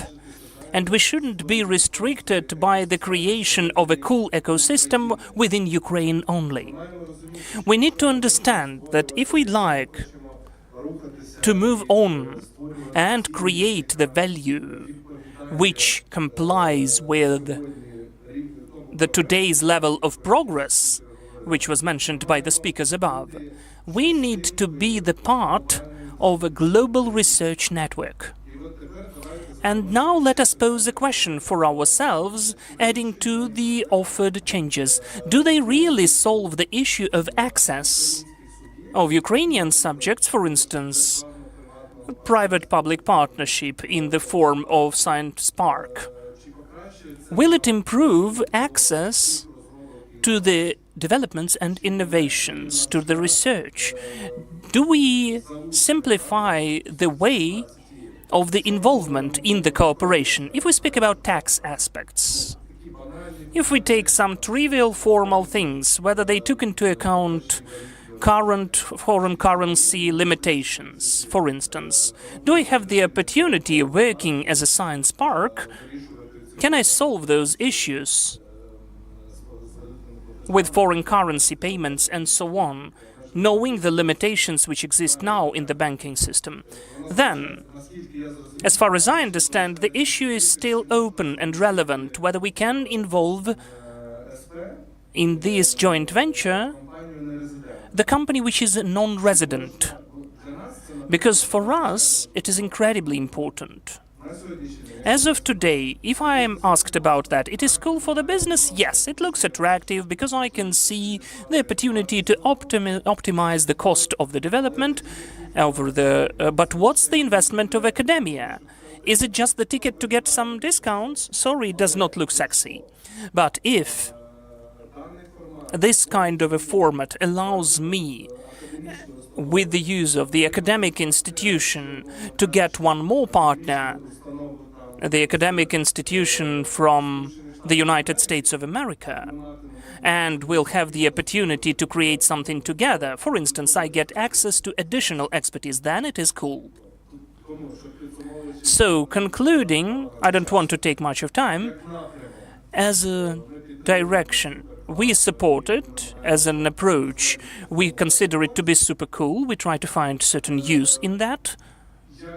But as a proposal, we need to organize this process in the way so that it wouldn't be finalized just with a law draft or a law adoption. Because in any case, there will be certain discrepancies and points which we did not take into consideration.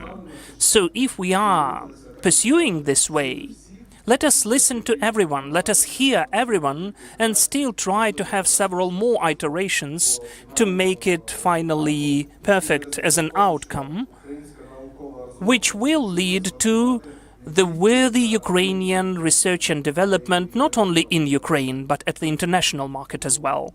That would be really cool. It's a dream, in fact. Thank you, Dmitro. So please, the participants of the roundtable who represent the higher educational institutions and scientific institutions, please remember the question about the subject of interaction and the quality of our expertise. And the question goes to Anastas Boyko. Hello everyone, good day.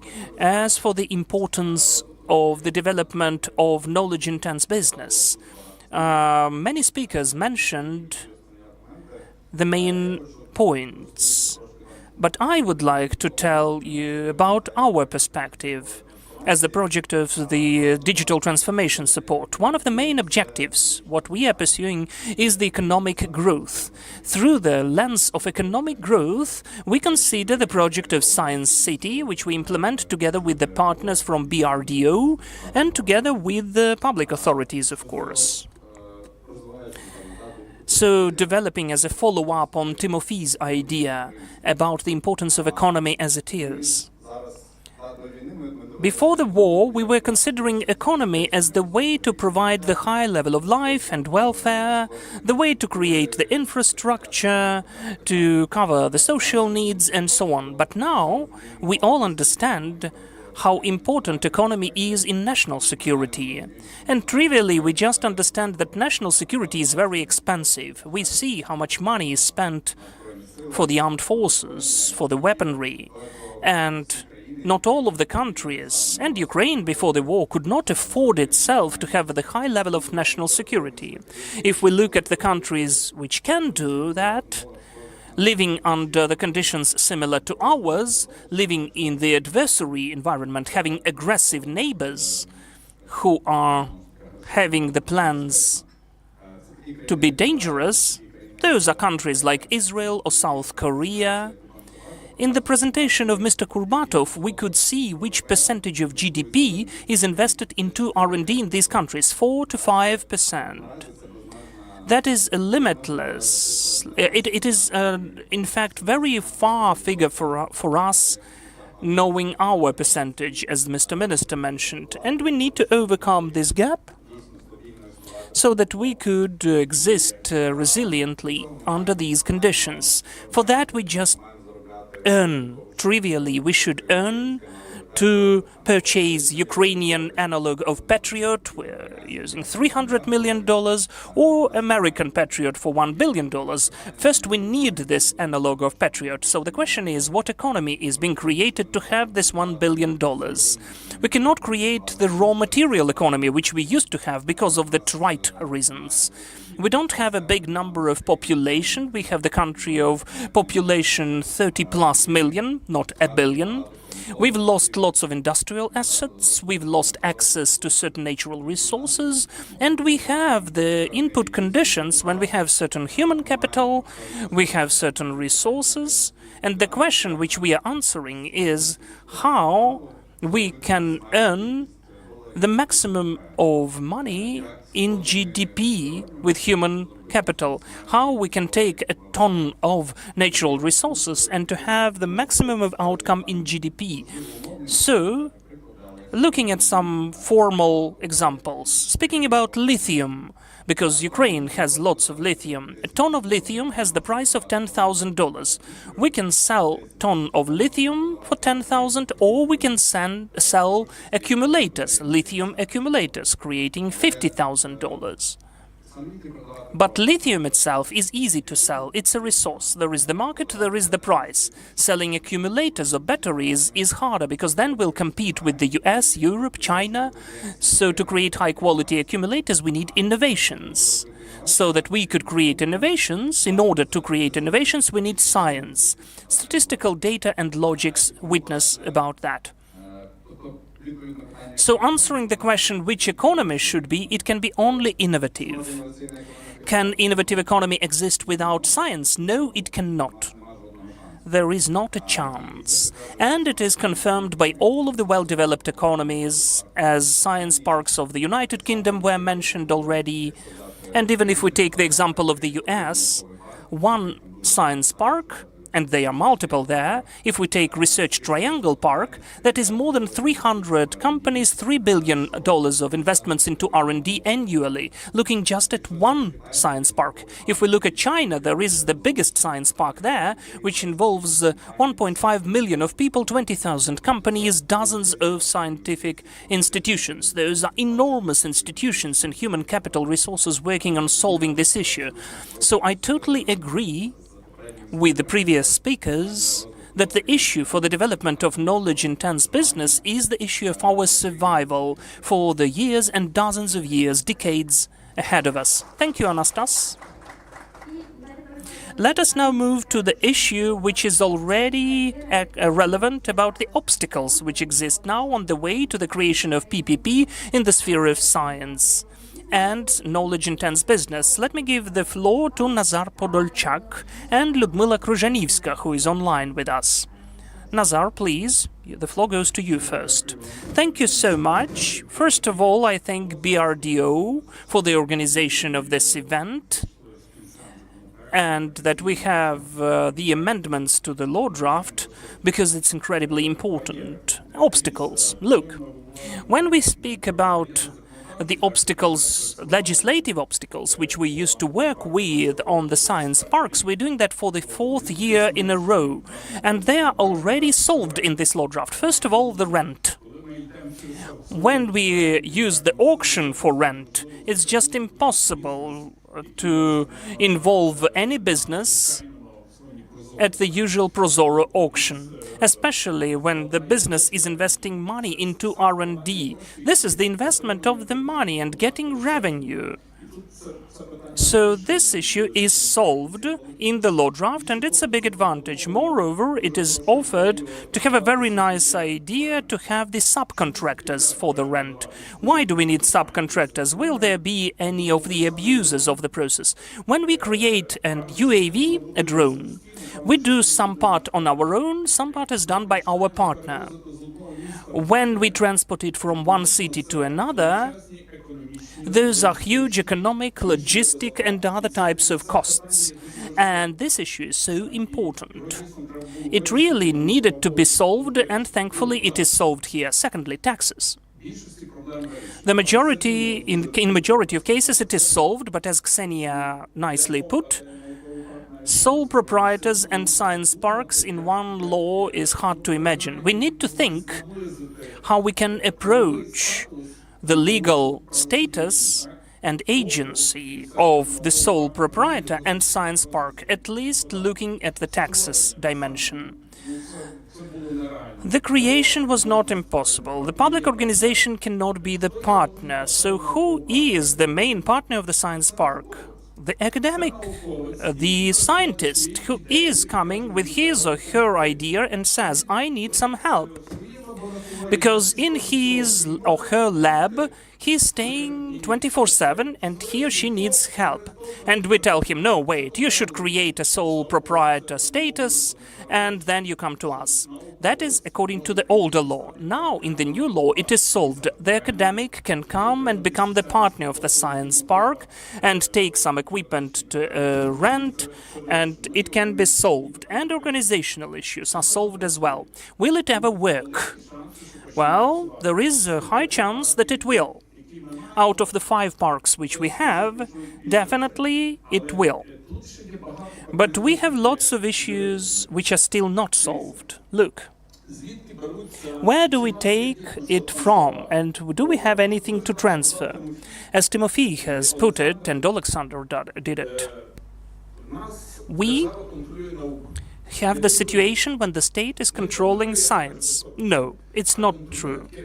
It is controlled by the heads of organizations, rectors, deans, pro-deans, and so on.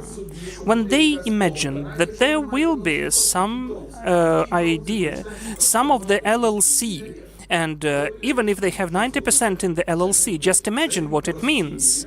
This person thinks that something is taken from him, right? Let me not say any obscene words. So it's not the way out. We need to think how we need to bring up this rector or dean and give some control into his hands, because maybe he or she is right. We need to create some monitoring system or to have some consolidated reporting, which would be the part of the reporting overall. And the formula which is offered by Denis, this is the right thing to do. Then he understands that nothing is taken from him. Then he understands that something will be as a gain. And once more point, do we have anything to transfer? Let us be sincere and frank. Not that much, not that much. And the Ministry of Education had a nice initiative to create a startup school, and science park, and a business incubator, accelerator. Well, in fact, they made a mess of it a bit, but still, we need that profile. If we don't move from the idea to the industrial park, which has high-scale manufacturing, because the industrial park should be the kind of the source. We need to connect with them. The science park will never be the source. There are no chances. We need the high-scale manufacturing. The industrial parks should become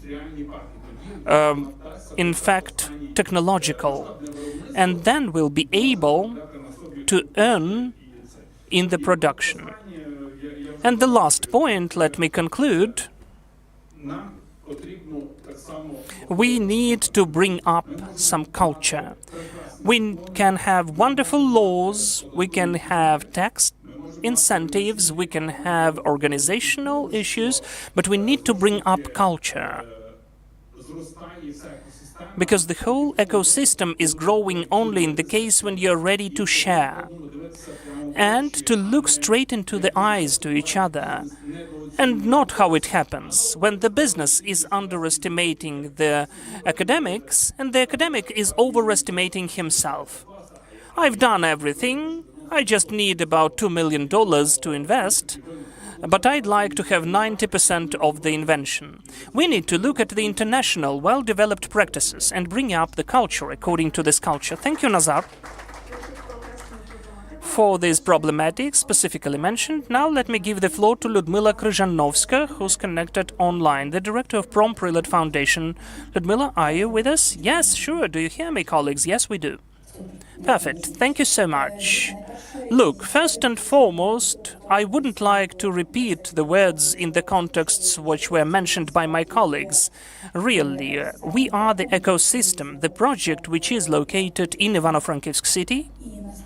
And in fact, what we see, looking at the peculiarities of cooperation between the universities and scientific environment, community and entrepreneurs, is the need, and the colleagues confirmed that partially, the need in some mediators, to understand that there is someone who knows the language of both stakeholders in this process and can explain the business, what approach can be used by the scientist to bring innovations and to make it useful for the business.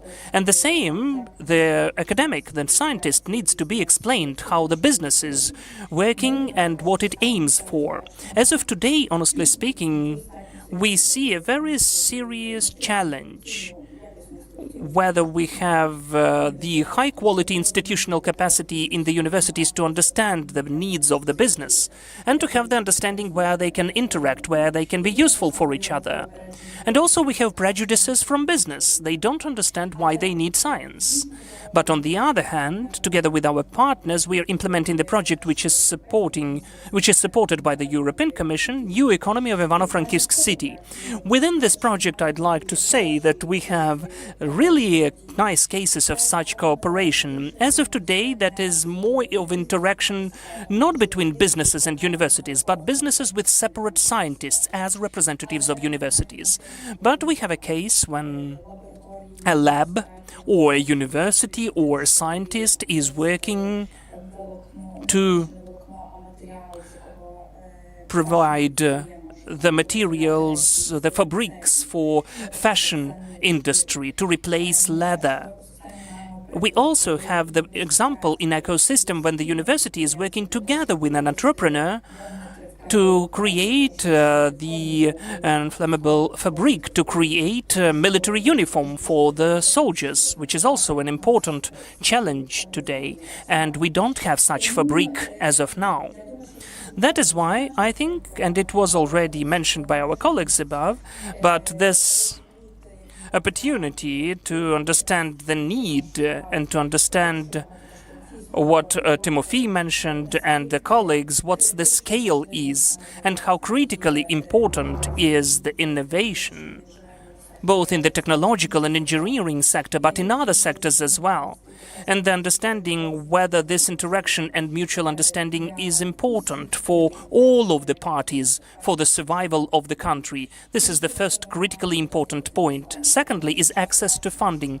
Very often we see, and we've already mentioned it today, that funding by the state is definitely insufficient. And it seems to me that experience of science parks and universities can be useful for separate academics and scientists to attract some grants for their developments and to communicate with the businesses. So this service of the support of a human who is capable to create innovations so that we could attract investments and provide the infrastructure which could be helping in the promotion of innovations, that is critically important as well.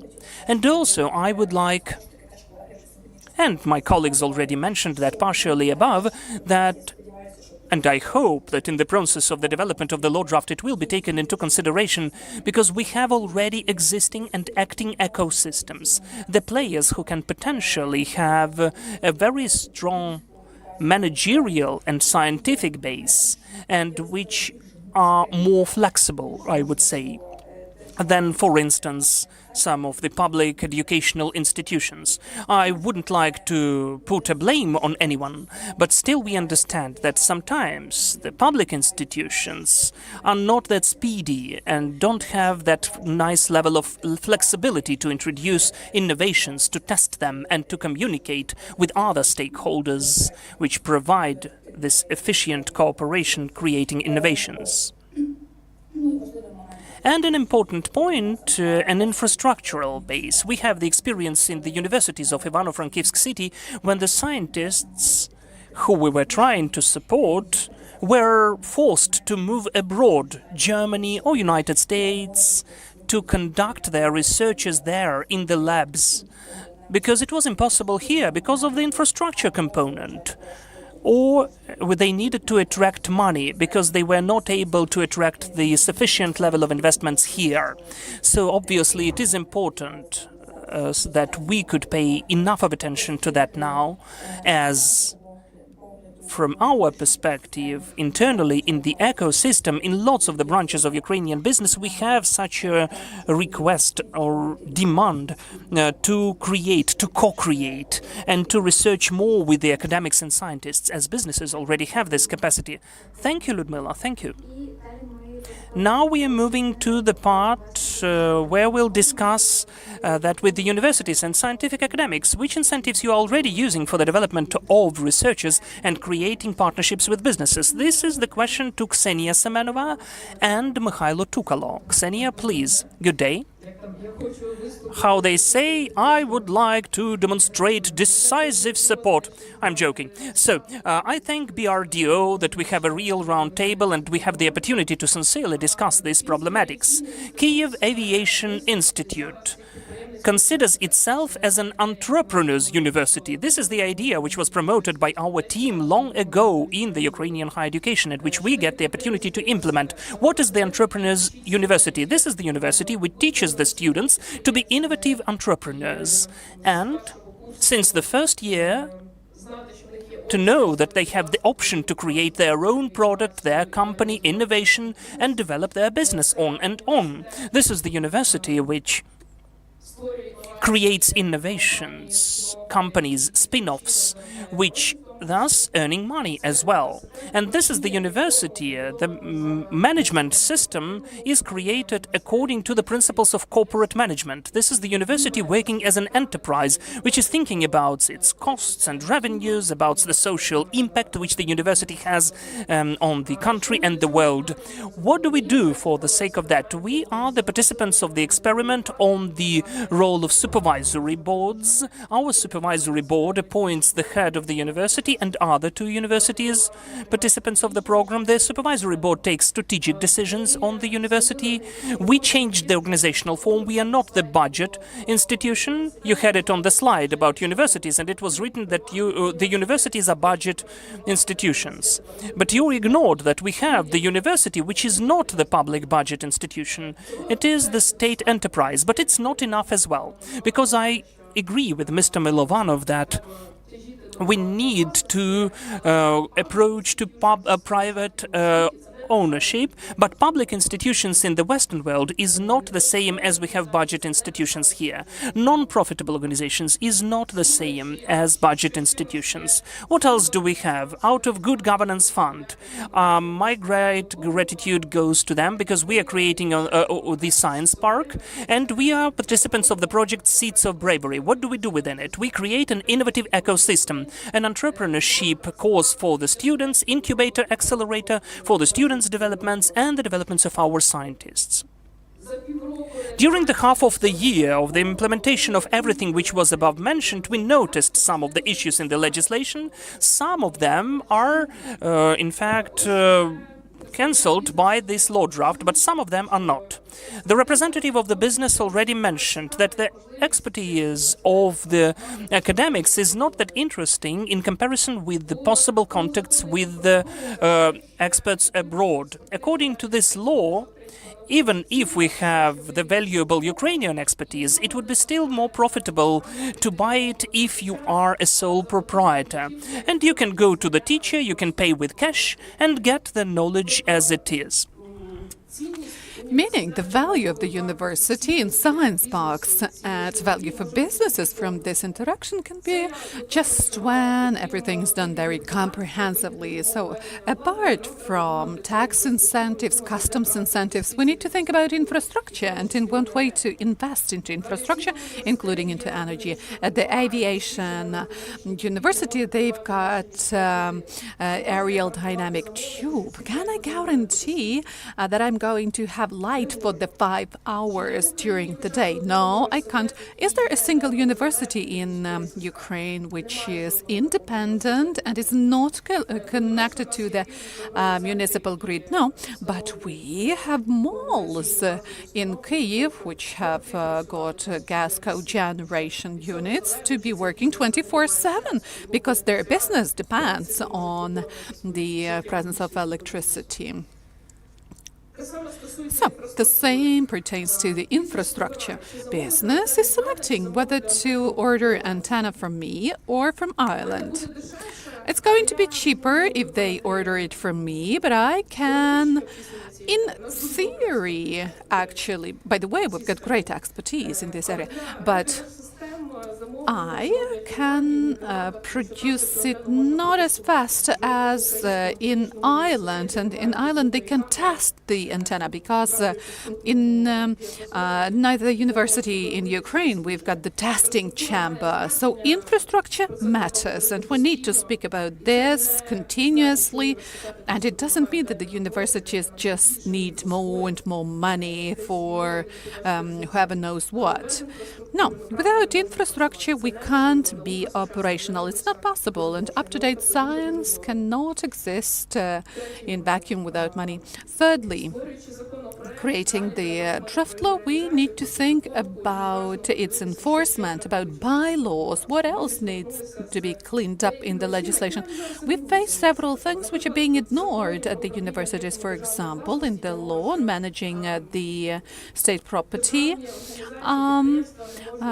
Funds institutions, it is mentioned that the public institutions can be founders if their share would be less than 50%. You know, if you want to have spin-off in Ukraine, if you want venture funds to be investing into these funds, if you want big companies to be buying the spin-offs,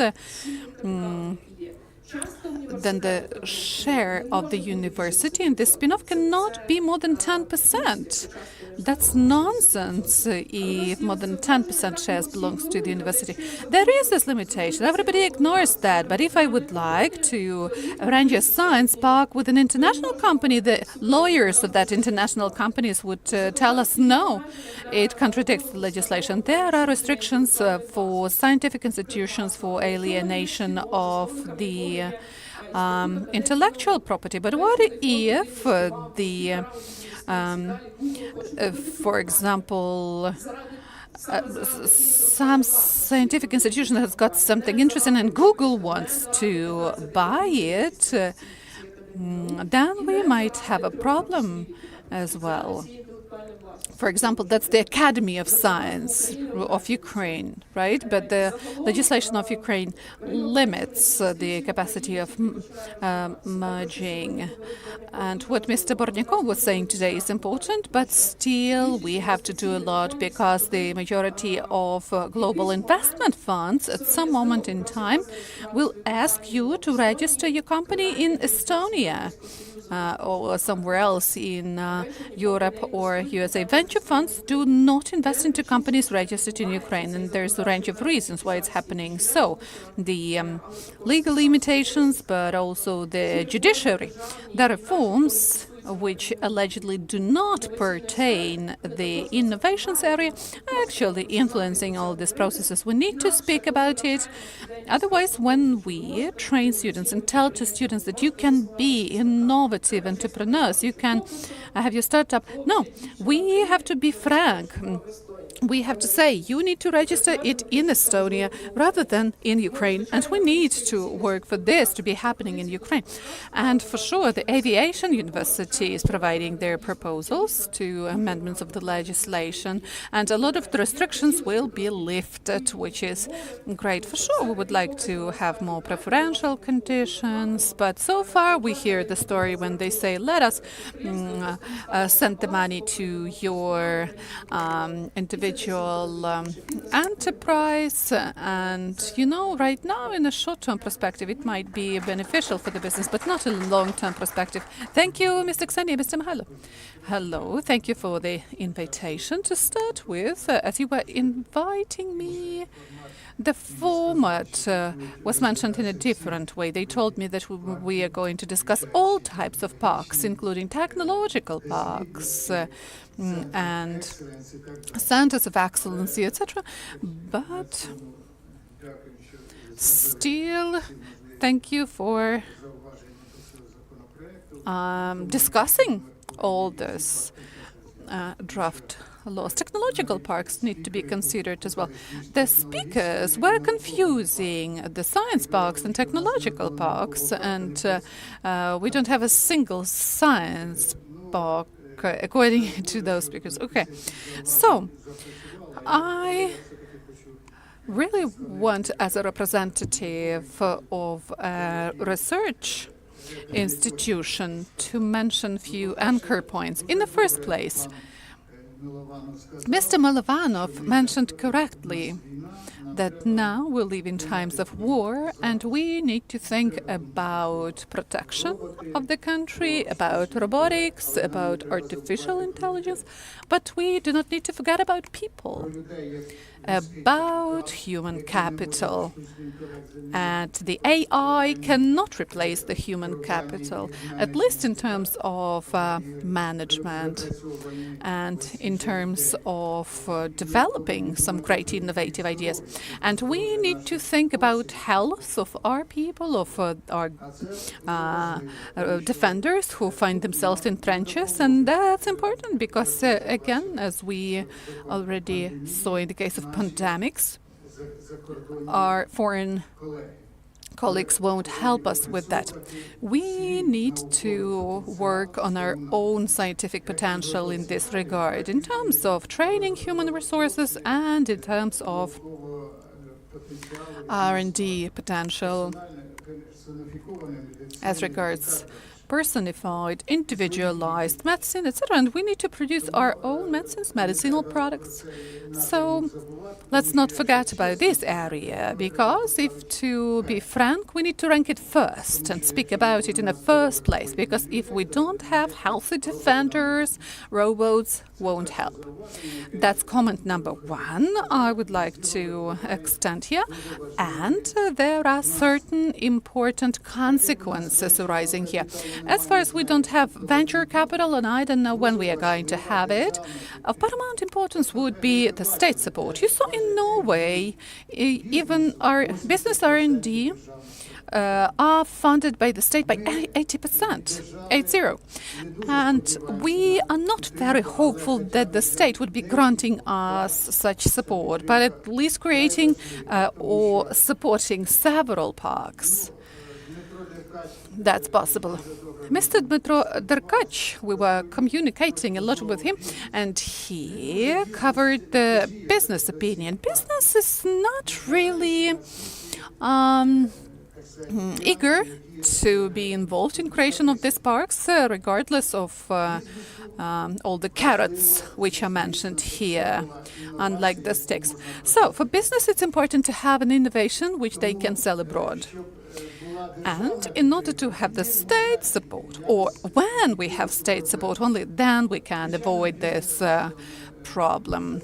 Well, business is interested to have human resources, including from research institutions and academia. By the way, with Urea Farm, we already have the common PhD and some joint projects. So yeah, we need to start small and grow big. But what's important to mention here would be that managers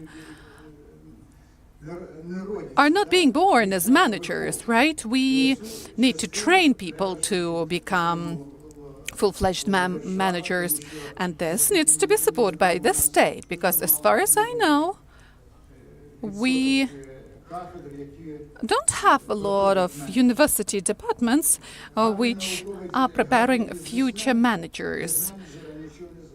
And good business person would not achieve great results without a great manager. Well, the management department was created by these two well-developed Ukrainian universities, but somehow it's still not at the best level. What other challenges do we have as the representatives of science in order to cooperate with business?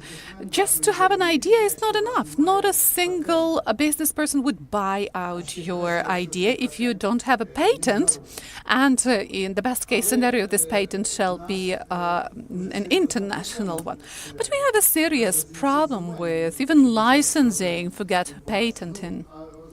And if, again, to come back to what was mentioned, the venture capital won't be efficient if the patent is not interesting for business. Nobody will give you a penny.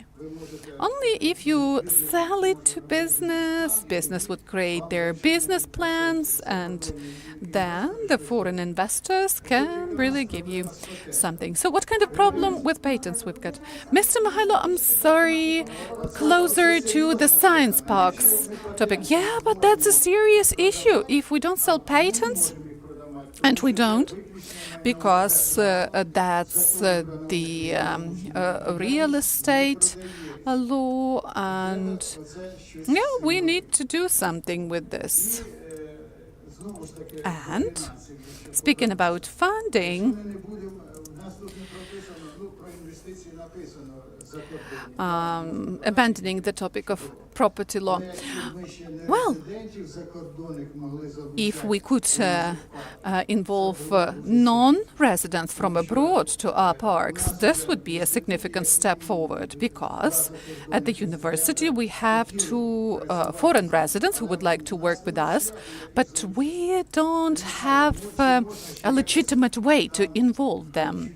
I don't know, maybe we can somehow put it in the legal framework, in the legislation, that it's okay to involve international residents in a way to the science parks.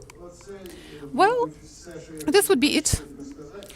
I wanted to be brief. Well, there are plenty of other issues I would be eager to discuss, but again, human capital, let's not forget about it, and foreign investments would never come if we don't have business buying licenses and patents.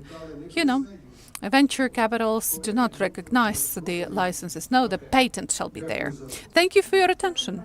Thank you, Mr. Mihailo. And I would like to draw your attention to the issue of patenting issues and interaction with industrial parks raised by Mr. Nazar. Will be discussed additionally with the Ministry of Economy of Ukraine. They were invited to this very event, and we'll continue cooperating with them. Thank you so much. And the next question, actually, about we've discussed, by the way, plenty of mechanisms, tools in the context of Science City. What do you think? The mentioned stimuli can be efficient? Will they work? And what we still lack in this concept? Ms. Olha, the floor is yours, and Mr. Valentin to follow. Thank you so much. I think that it's hard to surprise, to amaze you in the end of the discussion. I would just say that we'll have lunch soon, so I will try not to take too much time, but to be close to the subject. I'd like to thank Denis for the leadership in this issue, because we've communicated a long time ago that we need deregulation for the scientists to incentivize scientific development as it is. But when I hear the point that we need to combine business and science, I have a kind of misunderstanding, because I don't remember in the forced alliances that someone can be combined by force. We are all conscious that bigger business corporations have their own R&D centers. They have their own science already, and mostly they don't need that much us, the science which we are talking today about. So if we speak about the scientists from the state point of view, we are interested in the way so that they could stop. Well, I do apologize, I don't want to offend anyone, but still very often it looks like our science is the people who are at the margin, who are committed to their course, who are have their vocation, not because they can earn. But how can science be attractive for investments? This is the key issue which should be posed when we consider science parks as a solution. As it should be a solution, we need to understand for whom. If we say that we'd like to give the opportunity for the scientists to be competitive, we've heard a lot today that the scientists are creating inventions, they are researching something, and the biggest issue is the management issue, how to help science become commercialized. If we give the function of management to someone else, and these services can be provided in the science parks, then they can go on. So this is the question of the mindset, the question how this or that person is thinking. And even in business, formally speaking, those who are selling are not creating. Those are different types of processes, and they are also dividing their activity into different types as it is. The second point I'd like to mention is the question what business we are speaking about if we say that it has to be knowledge intense. Because let me repeat again, the bigger business corporations have their R&D centers already. If we speak about the startup sector, those who just like to start up anything, for them undoubtedly this idea of combination of science cities with Dear City could be really relevant, because deregulation, it's not a secret that it's really can incentivize the development of economy in spite of the fact that sometimes our state can have a different opinion. And a risk factor is that there can be hard discussions with the MPs. And it seems to me that this next step, which needs to be taken by the ministries, needs what was mentioned by Milovanov above, to have a certain economic forecast of potential revenue in the budget, looking at the activity of science parks, to explain to them that tax deduction, even if we don't get something during a certain period of time, but will reveal lots of things. What really creates the budget, looking at the revenues of acting 5 science parks, which were mentioned out of all the registered ones. Maybe those losses won't be that substantial in comparison with potential revenues which may take place. And finally, to conclude, it seems to me that this activity, in the good sense, can work when we understand, first of all, where the request goes from, who the customer is. When we understand that there is the human and material technical potential, as Ksenia mentioned above, it is important to have the opportunity to have the full cycle, to finalize the testing process, to move to beta versions, production, manufacturing, and so on.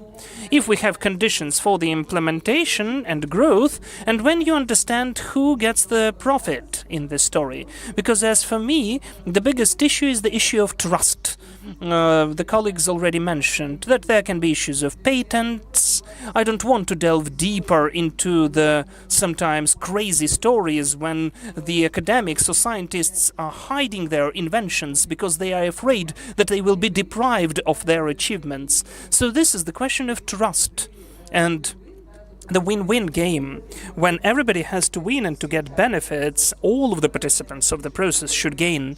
This is the most important thing, when we have honest and comprehensible rules of the game, when the business says how much it wants to gain, what the scientist will have, and how the state wins, especially if it has its own share in this story. And it's okay as well. We mentioned Israel before, when they as a state have their own share in some of the technological developments. So our formally saying business model can be profitable to us, but definitely we need to develop it, to mention it, and to go along this way. Thank you. Thank you, Olga. And I give the floor to Valentin. Thank you for the opportunity to give a speech here. So starting the responding whether the amendments to the law will work, I would like to delve deeper into the history, as I'm the representative of the Institute of Single Crystals. Since 2000 to 2008, we were working with the Technological Park Institute of Single Crystals.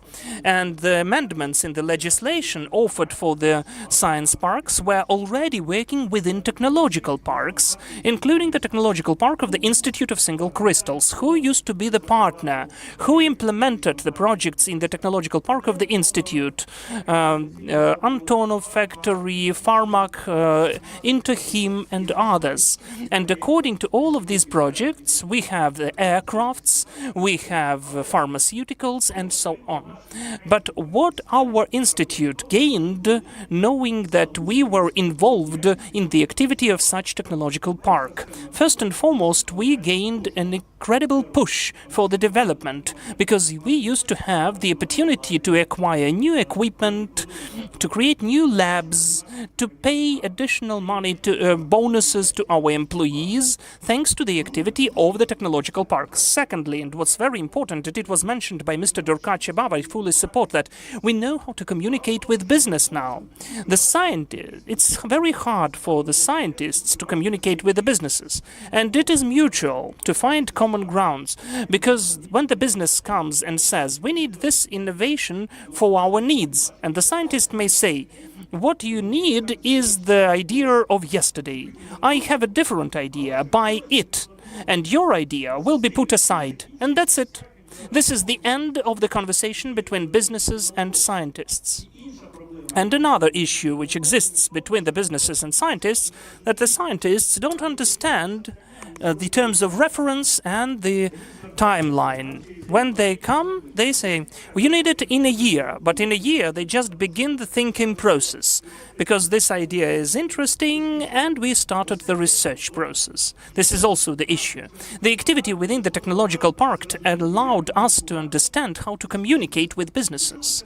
And what it led to? It led to the situation that as of today, our Institute of Single Crystals, even under the conditions of war, because we are located in Kharkiv city, per each hryvnia of budget funding, we earn 1.7 hryvnia with the help of direct contracts of extra budgetary revenues.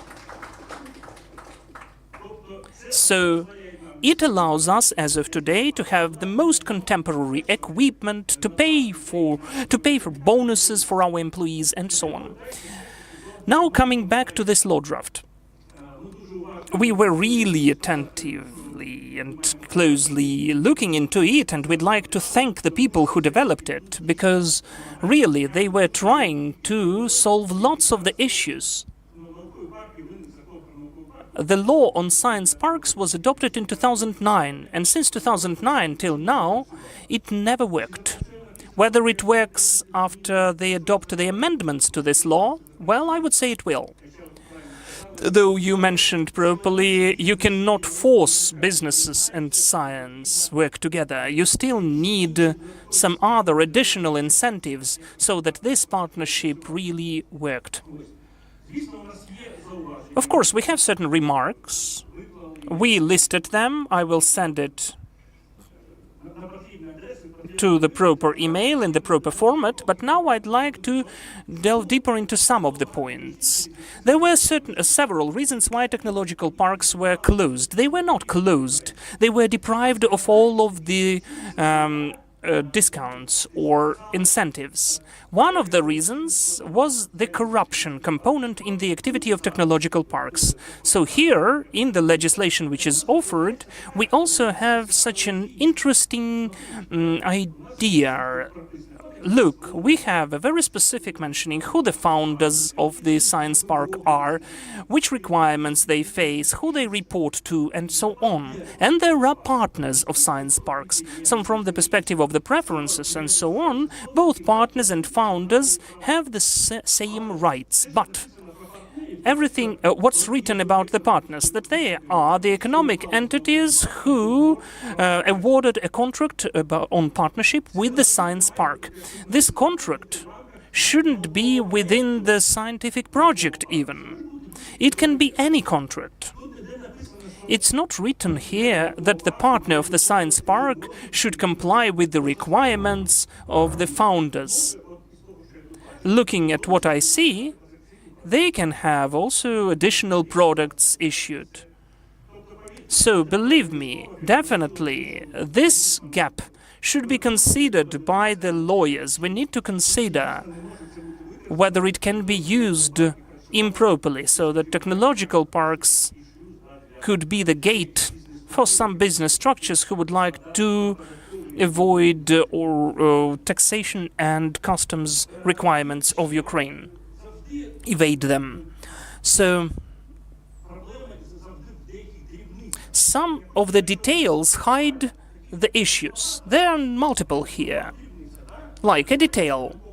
The projects of scientific park which need some equipment, we need to show the amount of equipment, components and materials. In the beginning of the project, we need to know which materials we will need and which components and spare parts will be needed. But if we need different ones later, that's it. We cannot change anything according to this law. So those details conceal the devil. So concluding, I'd like to agree, Mikhailo. Look, we don't only have science parks now. Since 2015, as we have the law on scientific and scientific technical activity, which I dealt with because I was included in the working group developing this law, startups and spin-offs are not that numerous. According to the, they are not existent. We don't at least have active ones. Why? And again, I'd like to drive your attention to the quote. The property rights for the intellectual rights are preserved by the state educational institution, academy or university. And that's it. Why do you create a startup? A startup is created to develop some technology, material, and to sell it later. So this phrase totally closes the way to create a startup for the sake of its main idea. And as we are trying to get rid of this phrase from the law for 10 years, we fail so far. I would like to say that this quote, I remember this discussion. It was just taken from nowhere.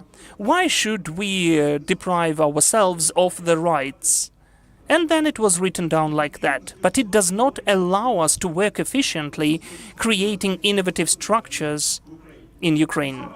And the last point I'd like to say now, we heard this phrase for multiple times today, that according to the law, we need the salary of appropriate level for the scientist, that is 35,000 for junior scientific employee, and it was mentioned that Ukraine cannot afford itself such salaries. Let me tell you, the example from Ukraine, which you heard for multiple times, but still, 15,000 of prosecutors exist in Ukraine with an average salary of 67,000 hryvnia, and 20,000 academics with degrees with a salary of 12 to 15,000. That's about priorities and innovative development of our country. Thank you. Thank you, Valentin. Thank you that you were thoroughly working on the law draft, and thank you for the details, which are not details, in fact. Those are important clarifications. We are waiting for your proposals. We know that you've got more of them. So, to conclude, to make the conclusion of the work of the roundtable and to speak about which incentive we have, what we add, and maybe what we so far missed, I give back the floor to Timothy and Denis. And then we move to the Q&A session and for the online participants. Timothy, please. Thank you. I think what's important is that this law is adopted. This is the critical step forward. It's highly desirable not to make it too sterile with the amendments. And we need to repel the attack that we may lose 2 million hryvnia of taxes. And that is why we won't have sciences. Let's not take risks. It will be the task of the state to be conservative. It is acceptable. The whole system is created in the way to have this struggle of innovations and conservatism. But we need to emphasize specifically that the future of Ukraine, in an existential issue of existence of Ukraine, depends on mostly whether the clever people can stay here, work here, cooperate here, including the science sphere, for the businesses, for the army. And it seems to me this discussion is important. It is really serious. We have a real issue, and it is the challenge. If we don't have science, we don't have Ukraine. And everybody has this kind of an attitude of ridiculing it. We lived somehow for 30 years without science. Yes, we did. And now people are dying every day. And if we had science, we would have robots. And so the Russians wouldn't even come here. And this is not the only point, but it's an important point, of course. So we need to emphasize on that, as I'm afraid that this law draft will be stuck in those conversations about VAT, synchronization with the EU, and details whether we need to declare all the equipment, the list of the equipment at the customs office. Then it will be a boring and rotten dump, and not a single innovation will emerge in this dump. So we need to get rid of this dump. I thank the Ministry of Education and the Ministry of Digital Transformation for the leadership in this process, and thank you everyone for the support. Thank you, Timothy, for the support as well. Please, Denis, the floor is yours. Thank you, Timothy. And in fact, I thank everyone for this discussion. We don't end it. This is just the break, because we have to work on this law draft a lot, as we've made this event on purpose in the middle of the period of public discussion, to initiate this discussion, to drive your attention and the attention of the society to this issue and how we're trying to solve it. Obviously, it did not emerge just like that. We were working for a long time on the analysis of the existing issues. It is very nice to hear that the majority of them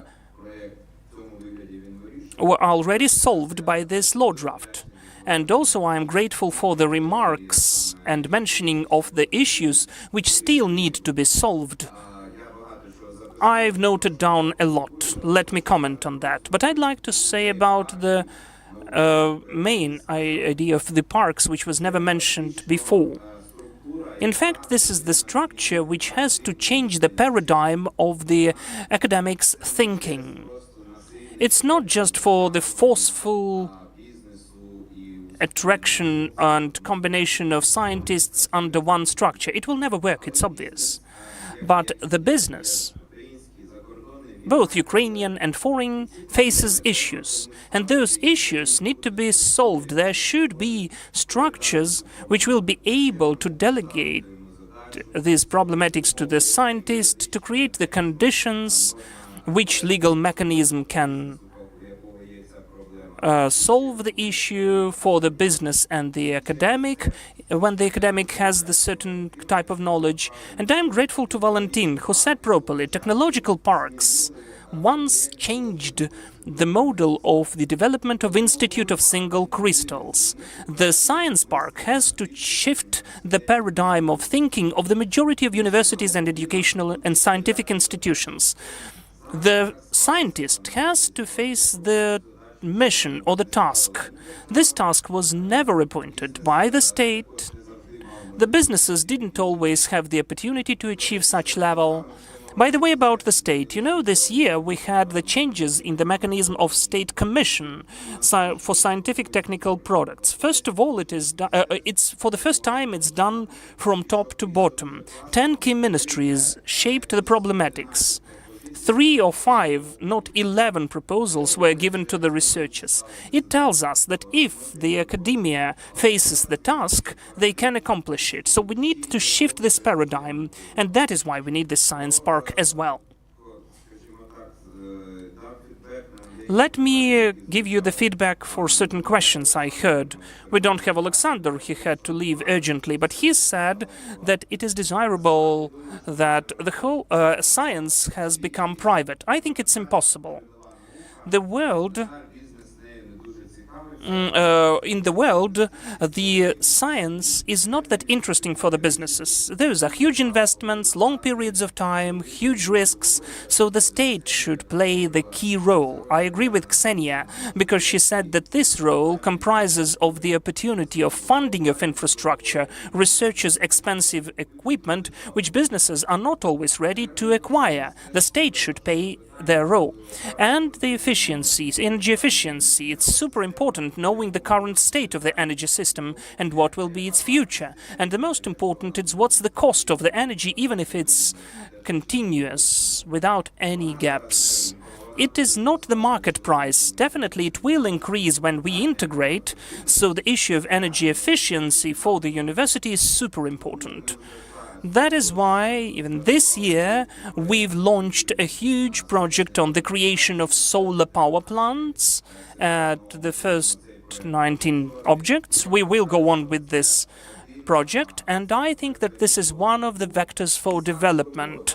And that is why we have lots of comic ideas. How come in science you measure kilowatt? How do you measure green technologies? That is why we are measuring them, because if we don't shift the thinking paradigm for the university management and academic institutions, that it's important through the methodology and the tools of methodology, we will never then use this expensive equipment, even if we have it. The quality of scientific outcome, yes, that is an important issue. I've already mentioned it. And by the way, it's connected with the mechanisms of implementation later, the sales of patents and so on. Obviously, it needs changes. Not only because of this norm, but we understand that we are still afraid that someone can steal something. And sometimes we achieve the situation that we have nothing to sell, as we are afraid of being stolen. I thank you for this offer. Obviously, we'll change it, because the key point is still the quality and the outcome. Whether we can involve international companies as partners of the park, well, it is not prohibited now, but if you think that it needs to be more obvious what can be done, we are ready to jot that down. There is no issue about that. Nazar was speaking about many created parks, so that it would be nice to create and activate the work of technological industrial parks. I think we will not succeed in that. We first need to provide the resuscitation of academic institutions, and then there will be upscaling. This is the obvious outcome. Whether the state enterprise, which is a non-profitable enterprise, be involved, yes, it can. We support this reform, and I personally support it. We need to change the management process. We need to change the forms of the most efficient budget institutions. Of course, it can be done, and it is found in the law draft. I thank you so much for the point mentioned by Valentin, that they involve almost 2 times more money from the international partners than the state is giving to them. This is also the way out. It's not only about the Institute of Single Crystals. Here in the audience we have many managers of the institutions and scientific managers who are also actively dealing with this work of involvement and attraction of extra budgetary money, because the budget of the country, of the state, is limited, but science is important. So all of us together need it. Why do we have such representation? As I said, we have here almost all of the ministries. The Parliament, unfortunately, has the session day, but still they are involved in the process. All the stakeholders, the businesses. We just did not invite the prosecutors, that's true. But it is important that we should have this work together. It's not the work only for the Ministry of Education. It's not the outcome for the Ministry of Education. This is the outcome of the rebuilding of the country's economy to become an innovative country and to have the opportunity to increase the budget funding at least to the percentage which was mentioned by the Ministry. Thank you. Thank you, Denis. Thank you, all of the participants of the round table. Now let us move to the Q&A session from the audience. We have the first question already. We need the mic for that. And please tell instantly who you're asking the question. Good day. Hello, everyone. My name is Natalia Kabyanik, Odessa National Academic University, Odessa Center of Transfer of Knowledge and Technologies. Thank you so much that you initiated this meeting and raised this question. And we, as the Center of Transfer, are dealing not only with transfer, but this kind of education activity, because the academics need to be taught that they need to work for the market and develop the projects which are interesting for the market. I already have even the phrase from the Soviet classical movie that I want the same but more beautiful. So it's already being implemented. When you say that there is nothing to sell, I would say that we have something to sell, because we have lots of developments which can be sold, but we need tools for that. And Science Park is the tool which, as we can see, can solve this issue. Because how can the university sell? Yes, we are working according to the contracts, but you know, those sole proprietors, we are fed up with them, you know. The university is not interested in that. And by the way, this education activity which we were obliged and forced to accomplish, if you initiate the creation of the Science Park, instantly prepare and teach the employees of the science parks who will work there. We don't have the proper training. We even launched the schools of innovative managers and innovative brokers, and we involved the people from all over the country. We trained them, we told what we know, and we taught them how to work. Because the center of transfer has been created, but who will work there? So the teachers got additional workload. And you see, when you say scientists, in the universities we don't have scientists, if you remember. We have this scientific pedagogues. So you still need to work at the 6 classes or sessions, and then you need to be creative for the sake of science. Well, this is the painful moment for us. So the experts have to be trained. And the question is, who will do that instantly? You need to think in advance. Next point, looking at the indicators you were mentioning. They are more negative, right? We, as the center of transfer, are conducting lots of works, but we don't know how to document the work and how to show that it has been conducted. We already know something about transfer, but we need to find out the commercialization, how to earn money. We still don't know that, and we really hope, and this is the question. Please. I really heard a very wonderful point before. I really agree with that. But who can directly help us create a science park?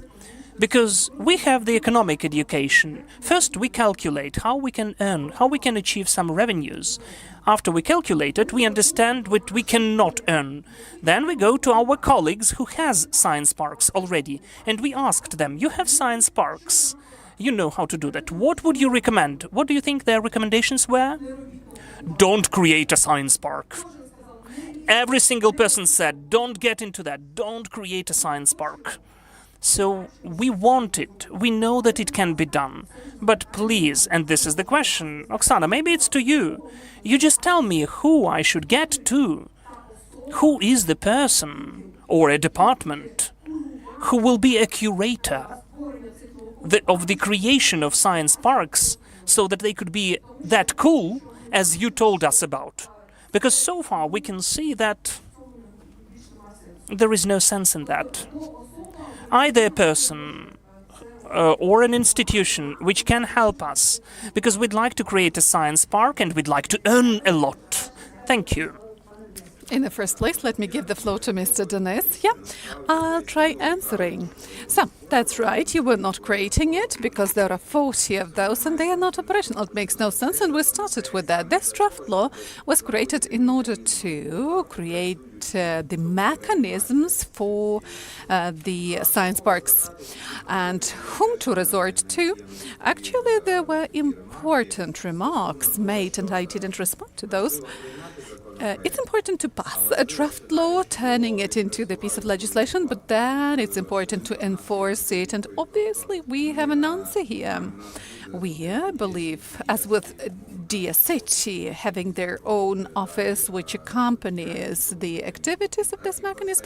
The same here with the Science City. We are going to create a similar mechanism. Right now, you can resort to the Directorate of Innovations and liaison with the real sector of economy that was well created. Ksenia is its director.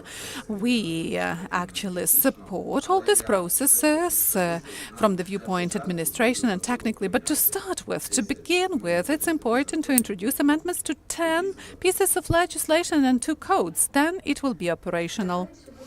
Thank you. Any further questions?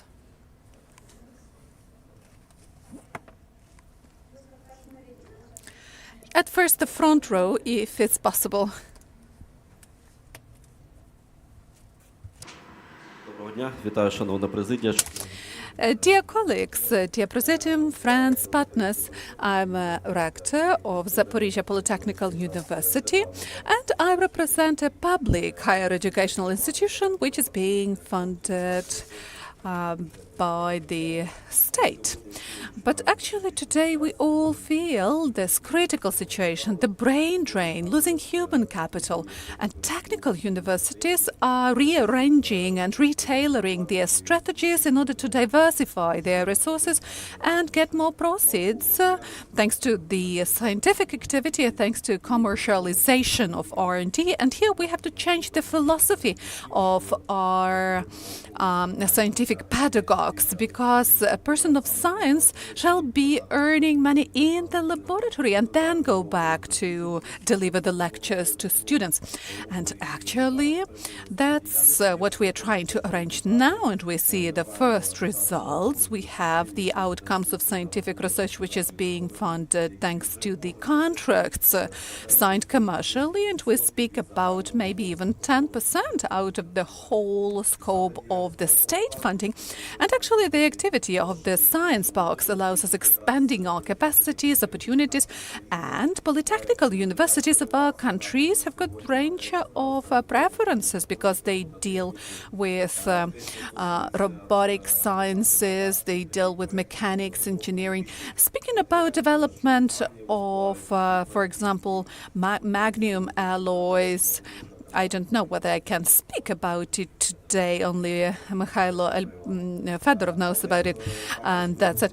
But we are preparing our proposals to this very draft law as regards leasing the real estate. It would be great to add to the law also leasing of the equipment which is located in this premises. So yeah, we are moving forward, and we want the universities to be earning their own money, not to be dependent on the state. But the state money, the state funding shall be used more efficiently and effectively. And we were communicating with Mr. Denis about this calculation of the cost based on certain formula. And again, in 1146 order, we shall introduce the coefficients that will allow streaming more money to those universities which cooperate with the international institutions to actually promote such cooperation. And we need to regulate it all, and we need to actually increase the efficiency of using the budget money. Question to Denis Igorovich, whether it's going to be taken into account in this draft law, and whether the order 1146 will be amended. Thank you. I believe it's all taken into account. We have two formula. The first one would be funding on science, and the second one funding of the educational activities of the universities. Within both formula, we would have the indicator of the scope of funding of the parks, and proportionally the contribution into the statutory capital. It will stimulate the leadership of the universities in their understanding that that's their own, to take the ownership of the science parks. Also, let me add that I mentioned this a little bit about the demographics. So now, as a country, we can't be hopeful that we'll have a lot of students in the future.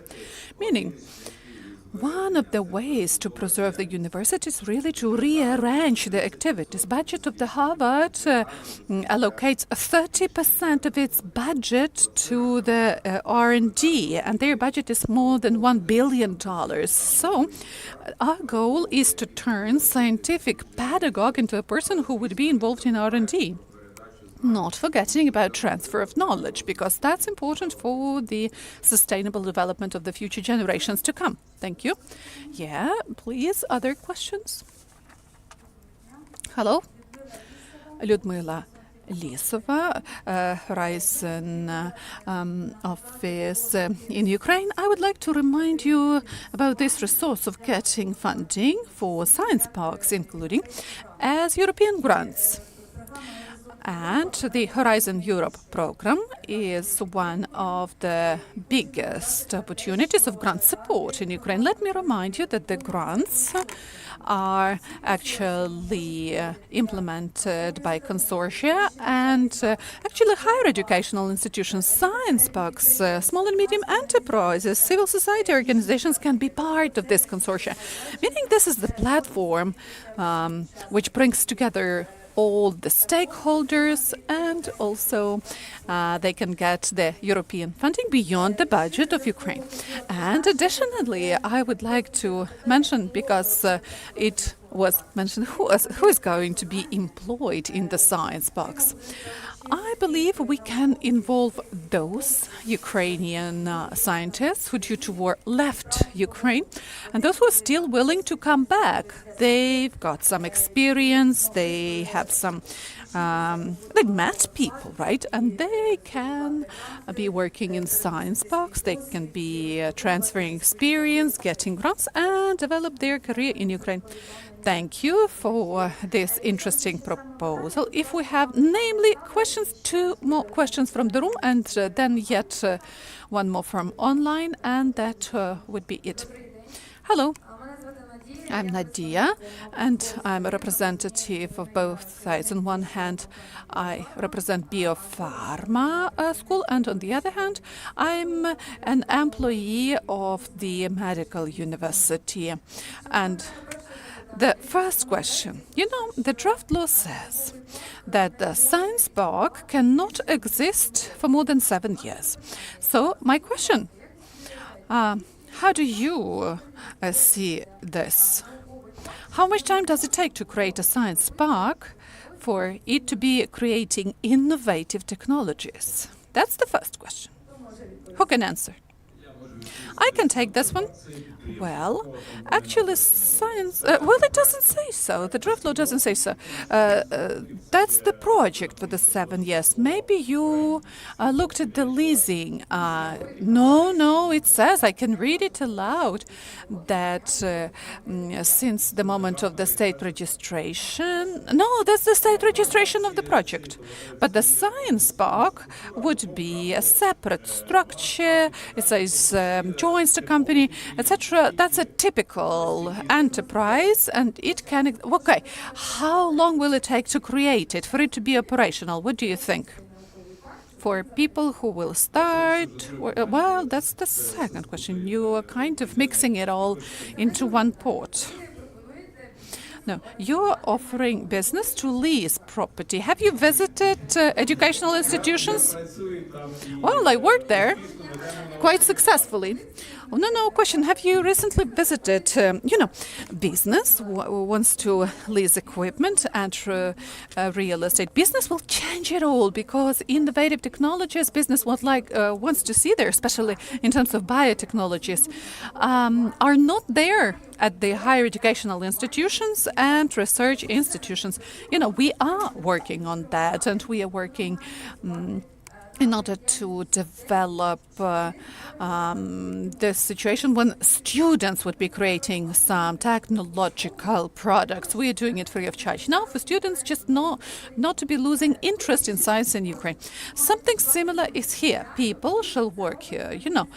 This requires minimum a year to launch this park, because if you face the issue, how much time it takes for the equipment to come to Ukraine, for the reagents to come to Ukraine, and then the repair shall be done to create all the appropriate conditions for this equipment to be operational. You have to start small. And second of all, who is going to work at the science park? So we are procuring equipment, we brought it, and then we raised the issue of training. Even the coolest scientists do not know how to work with this cutting-edge equipment, because these are different pieces of equipment, the software is different, and this is yet another component we need to take into account. The draft law is cool, but the very simple things are not taken into account. And you are not right that business is not interested in science. No, we are very interested. We are waiting for the startups to show up. And if they are relevant, then business is ready to invest. So I wish all of us to be developing, because business is interested. As biopharma, I promise 100% we are interested. If I may comment a little bit, well, at first I thought you were against. But then it became clear that you are a supporter and you are here, it's interesting for you, and we invited companies that work with science, because this is very important, not for this company so far, but for companies as well, but for retailoring the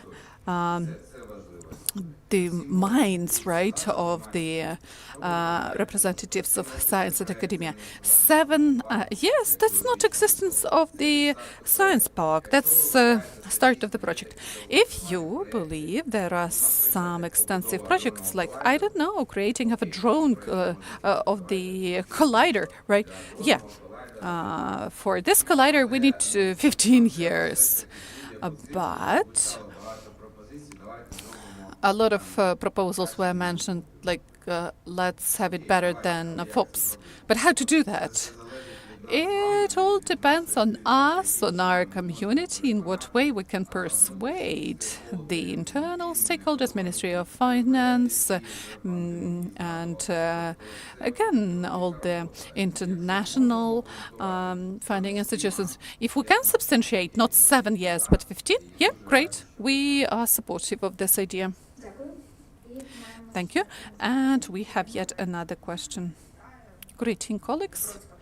Dnipro Polytechnical University.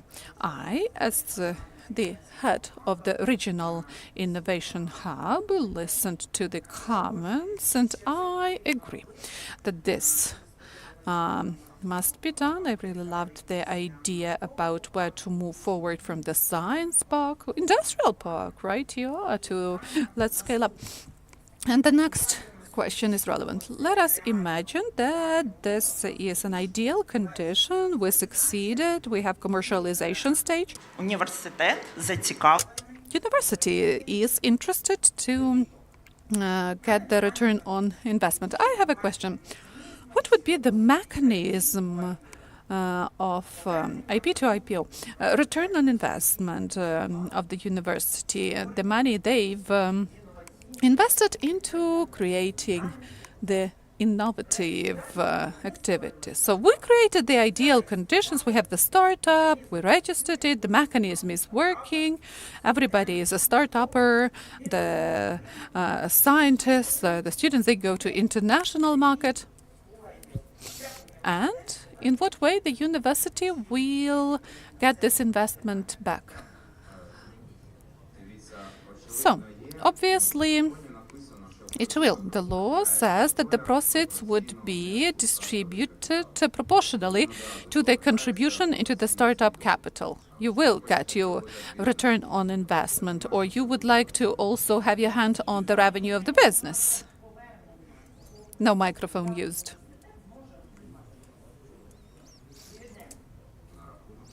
Speaking of, no, have a look. No microphone.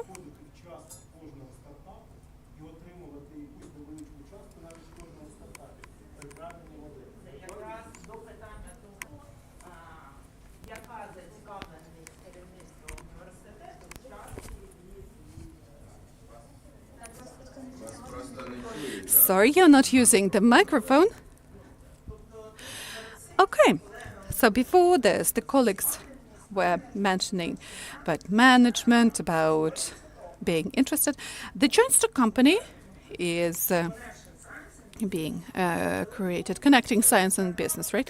We've created the startup, we have a certain share, as Ksenia was mentioning, preferably to 10%. But how do we get return on investment? I speak about university here.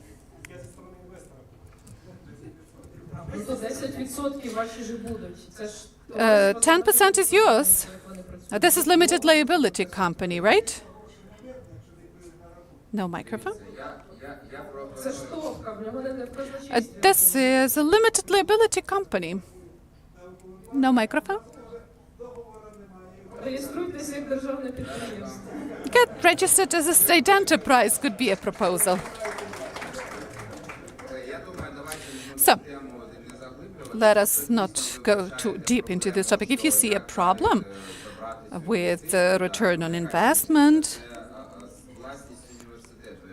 well, that's the property of the university, right? If that's leasing, if that's intellectual property, then mention it as a proposal. If that's revenue, then Ksenia is mentioning properly, as I was mentioning. You will have the contribution into the startup capital. It's not 50% in the law, but 10%, by the way. It's better.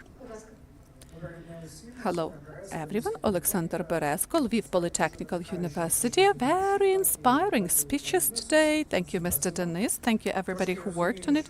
I understand what it means to change the rules in the country and a world outlook issue, mentality issue. In the recent years, I was communicating a lot with the European Commission, with the EU, and with the stakeholders. Commercialization of science is great. That's great that we are actually trying to pursue it. A lot of you was reading the Maria Draghi report and the inability of the EU to achieve such successes as in China and US is something bad, right? And to achieve this knowledge intensity of GDP. But what this percents go to funding of academic freedom. And from the viewpoint of mentality and world outlook, there is nothing bad in commercialization of the science. Several times today you were mentioning that business has to dictate to the science what to do. So my world outlook question, it's better to discuss it now. Aren't we trying to limit the academic freedom here? Thank you. A very relevant issue. In one of my remarks, I mentioned that it's not always that business can fund science, and business cannot fund all the types of science, just fundamental research, right? And only state can pay attention to it very comprehensively, and the percentage we see, for example, in Germany, 60% would be business and 40% would be state. So this 40% from the state would be about academic freedom you are mentioning. And by the way, we have developed the draft law about priority areas of science, and we are abandoning the principle that we need to stick to priorities. So the academic freedom is vital, and we don't need to find ourselves within these limits when the day after tomorrow we cannot have the solution we needed to think about today.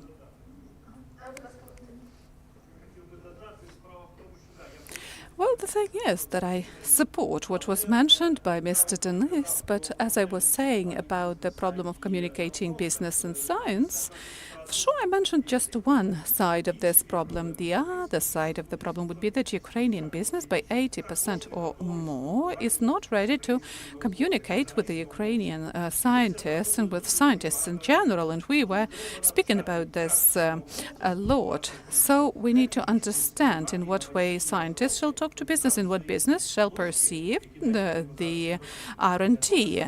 Something they think they don't need today, but they might need tomorrow. Needed tomorrow. So, a very simple example. At the very beginning of 2005, we were running around visiting pharmaceutical companies, asking them to have energy-efficient technologies. They were saying, oh, why do we need that? Back then, we had very cheap electricity. They didn't need that. But then the prices started growing up, and they said, oh, yeah, let us introduce something like this. But those who were offering them were already not working in that area. So business is not ready to cooperate with Ukrainian men of science. Mr. Roman. Mr. Valentin, the only thing I can tell you as regards energy-efficient technologies, not everybody is dead who were offering those solutions back then.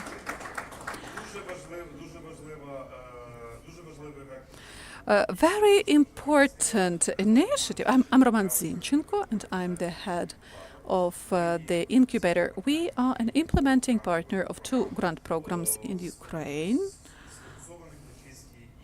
focused on clean and climate-friendly technologies. EBRD and EU is funding us, and Global Contact Innovation Program. I have one question.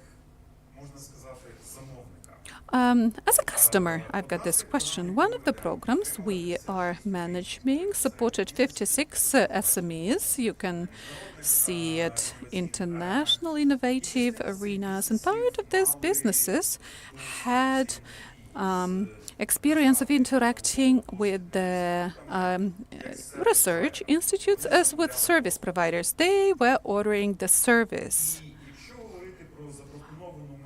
If to speak about the offered mechanics, the key question would be, in what way the Science City ecosystem will solve one huge challenge we are facing? We don't have a representative sampling, but we have, for example, example, worked with certain research institutions, in what science city will deprive us of this handbrake? Because the huge challenge we're facing would be speed of implementation of the projects. In what way can we ensure the dynamics in Science City?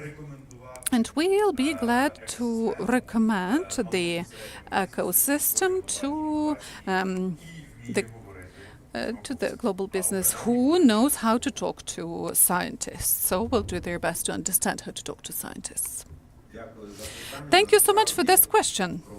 Speaking about the handbrake here, I was mentioning this in my presentation, and there are several factors.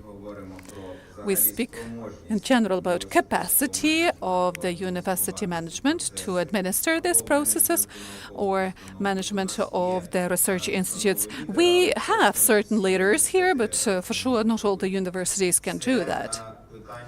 That's the issue of procurement, issue of getting the reagents, the materials in order to start the research as soon as possible, and again getting the money in a timely manner, because the Treasury Office was mentioned already. All these things they're integrated in the changes brought by Science City.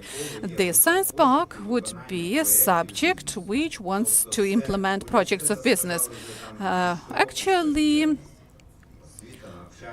the university is dealing both with science and with training of students, but the Science Park would be implementing projects and will be speedily implementing these projects. We treat it seriously. We understand that business need to have the solutions for yesterday, not even for tomorrow. So we don't have too much time to sign all these agreements, to do the procurement, etc. So if you see some additional problem which is not described, which is not regulated by the draft law, we still have the discussions. We are open and we'll take that into account. Thank you. And we have yet another question. One more question. Very briefly, Andriy Smarodin. We are actively cooperating with the Ministry of Education of Ukraine, with our research institutions. Two remarks. We are looking at the Eastern Partnership experience, the 3 Cs countries, and certain progress of Ukraine. Well, they are not aware about the progress of Ukraine. So together with the Science Park of Lviv Polytechnical University, we do our best for our R&D to be sold and for us to be able to constructively cooperate with our foreign partners, which is why the law is very relevant. Tomorrow we have the meeting of the initiative of the 3 Cs, and we will actually be delivering the message about all the changes which are happening. And actually, yes, it will really help us with bringing our R&D closer to the EU. This was a small comment on my side. Thank you, Mr. Andriy. Thank you, everyone. If you didn't manage to ask a question, there will still be time after the event. And we have yet another question from the online chat. I'm going to read it aloud. Volodymyr Halanovsky is asking Mr. Kurbatov. Mr. Denis, what do you think about the proposal as follows, and is it feasible, and what needs to be done for this? We don't have time for a gradual development and for preserving we need to initiate 2 key initiatives for development of the parks, the tax holidays for the first 5 years, and for the customs incentives and tax incentives. Well, the proposal is mentioned in all the details here. And second of all, stimulating business and investors who invest into R&D. So, please, this goes to you, Mr. Denis. You know, if that question goes to me, Denis Kurbatov supports tax holidays. But we are here, and well, that's great that we have all these thoughts about interaction at various platforms. We discuss it a lot with our partners from United Kingdom, from USA. As a community, we need to agree that this is a project which will become a game changer for the science, for the applicable science. We need to do our best to properly lobby this one, for it to be passed, for it to be really turned into the law, and for us to start creating the new structures, the science box, which will add value to the economy and will really change the game. Thank you, Mr. Denis. And this event, Science City Ecosystem, is over. But before actually ending, I would like to remind you that we still have 10 days for the discussion of the proposals. You can send these proposals on your badges. You have QR codes, and one of these would be the platform to which you can send your proposals. If you are online, you can see this barcode in the link. Briefly about doing this. You will click the link. There you can have a look at the 8 draft laws. That amendments to 8 laws, as well as 2 codes, customs and tax code. There are comparative tables. Рекомендуємо вам We recommend you to provide proposals in the format of commenting these 2 comparative tables. This is going to be more efficient for them to be taken into account. Okay, so click the link, and we are looking forward to get your proposals. You still have enough time, and everything that was mentioned today will be taken into account. So today, together with you, we've created a unique platform for having a dialogue between the representatives of government, science, business, investment partners, and international organizations. I'm grateful for active participation, for your ideas, for active discussions. Especially thank you to all the partners and to everybody who were taking active part. Thank you so much. And together we are standing at the forefront of the transformation where science and business are getting together. Thank you for your time and participation. Wish you all the successes, new achievements, productive cooperation, and together with you, we can change not just Ukraine, but also the world. Thank you. Та усіх учасників запрошуємо до нетворкінгу.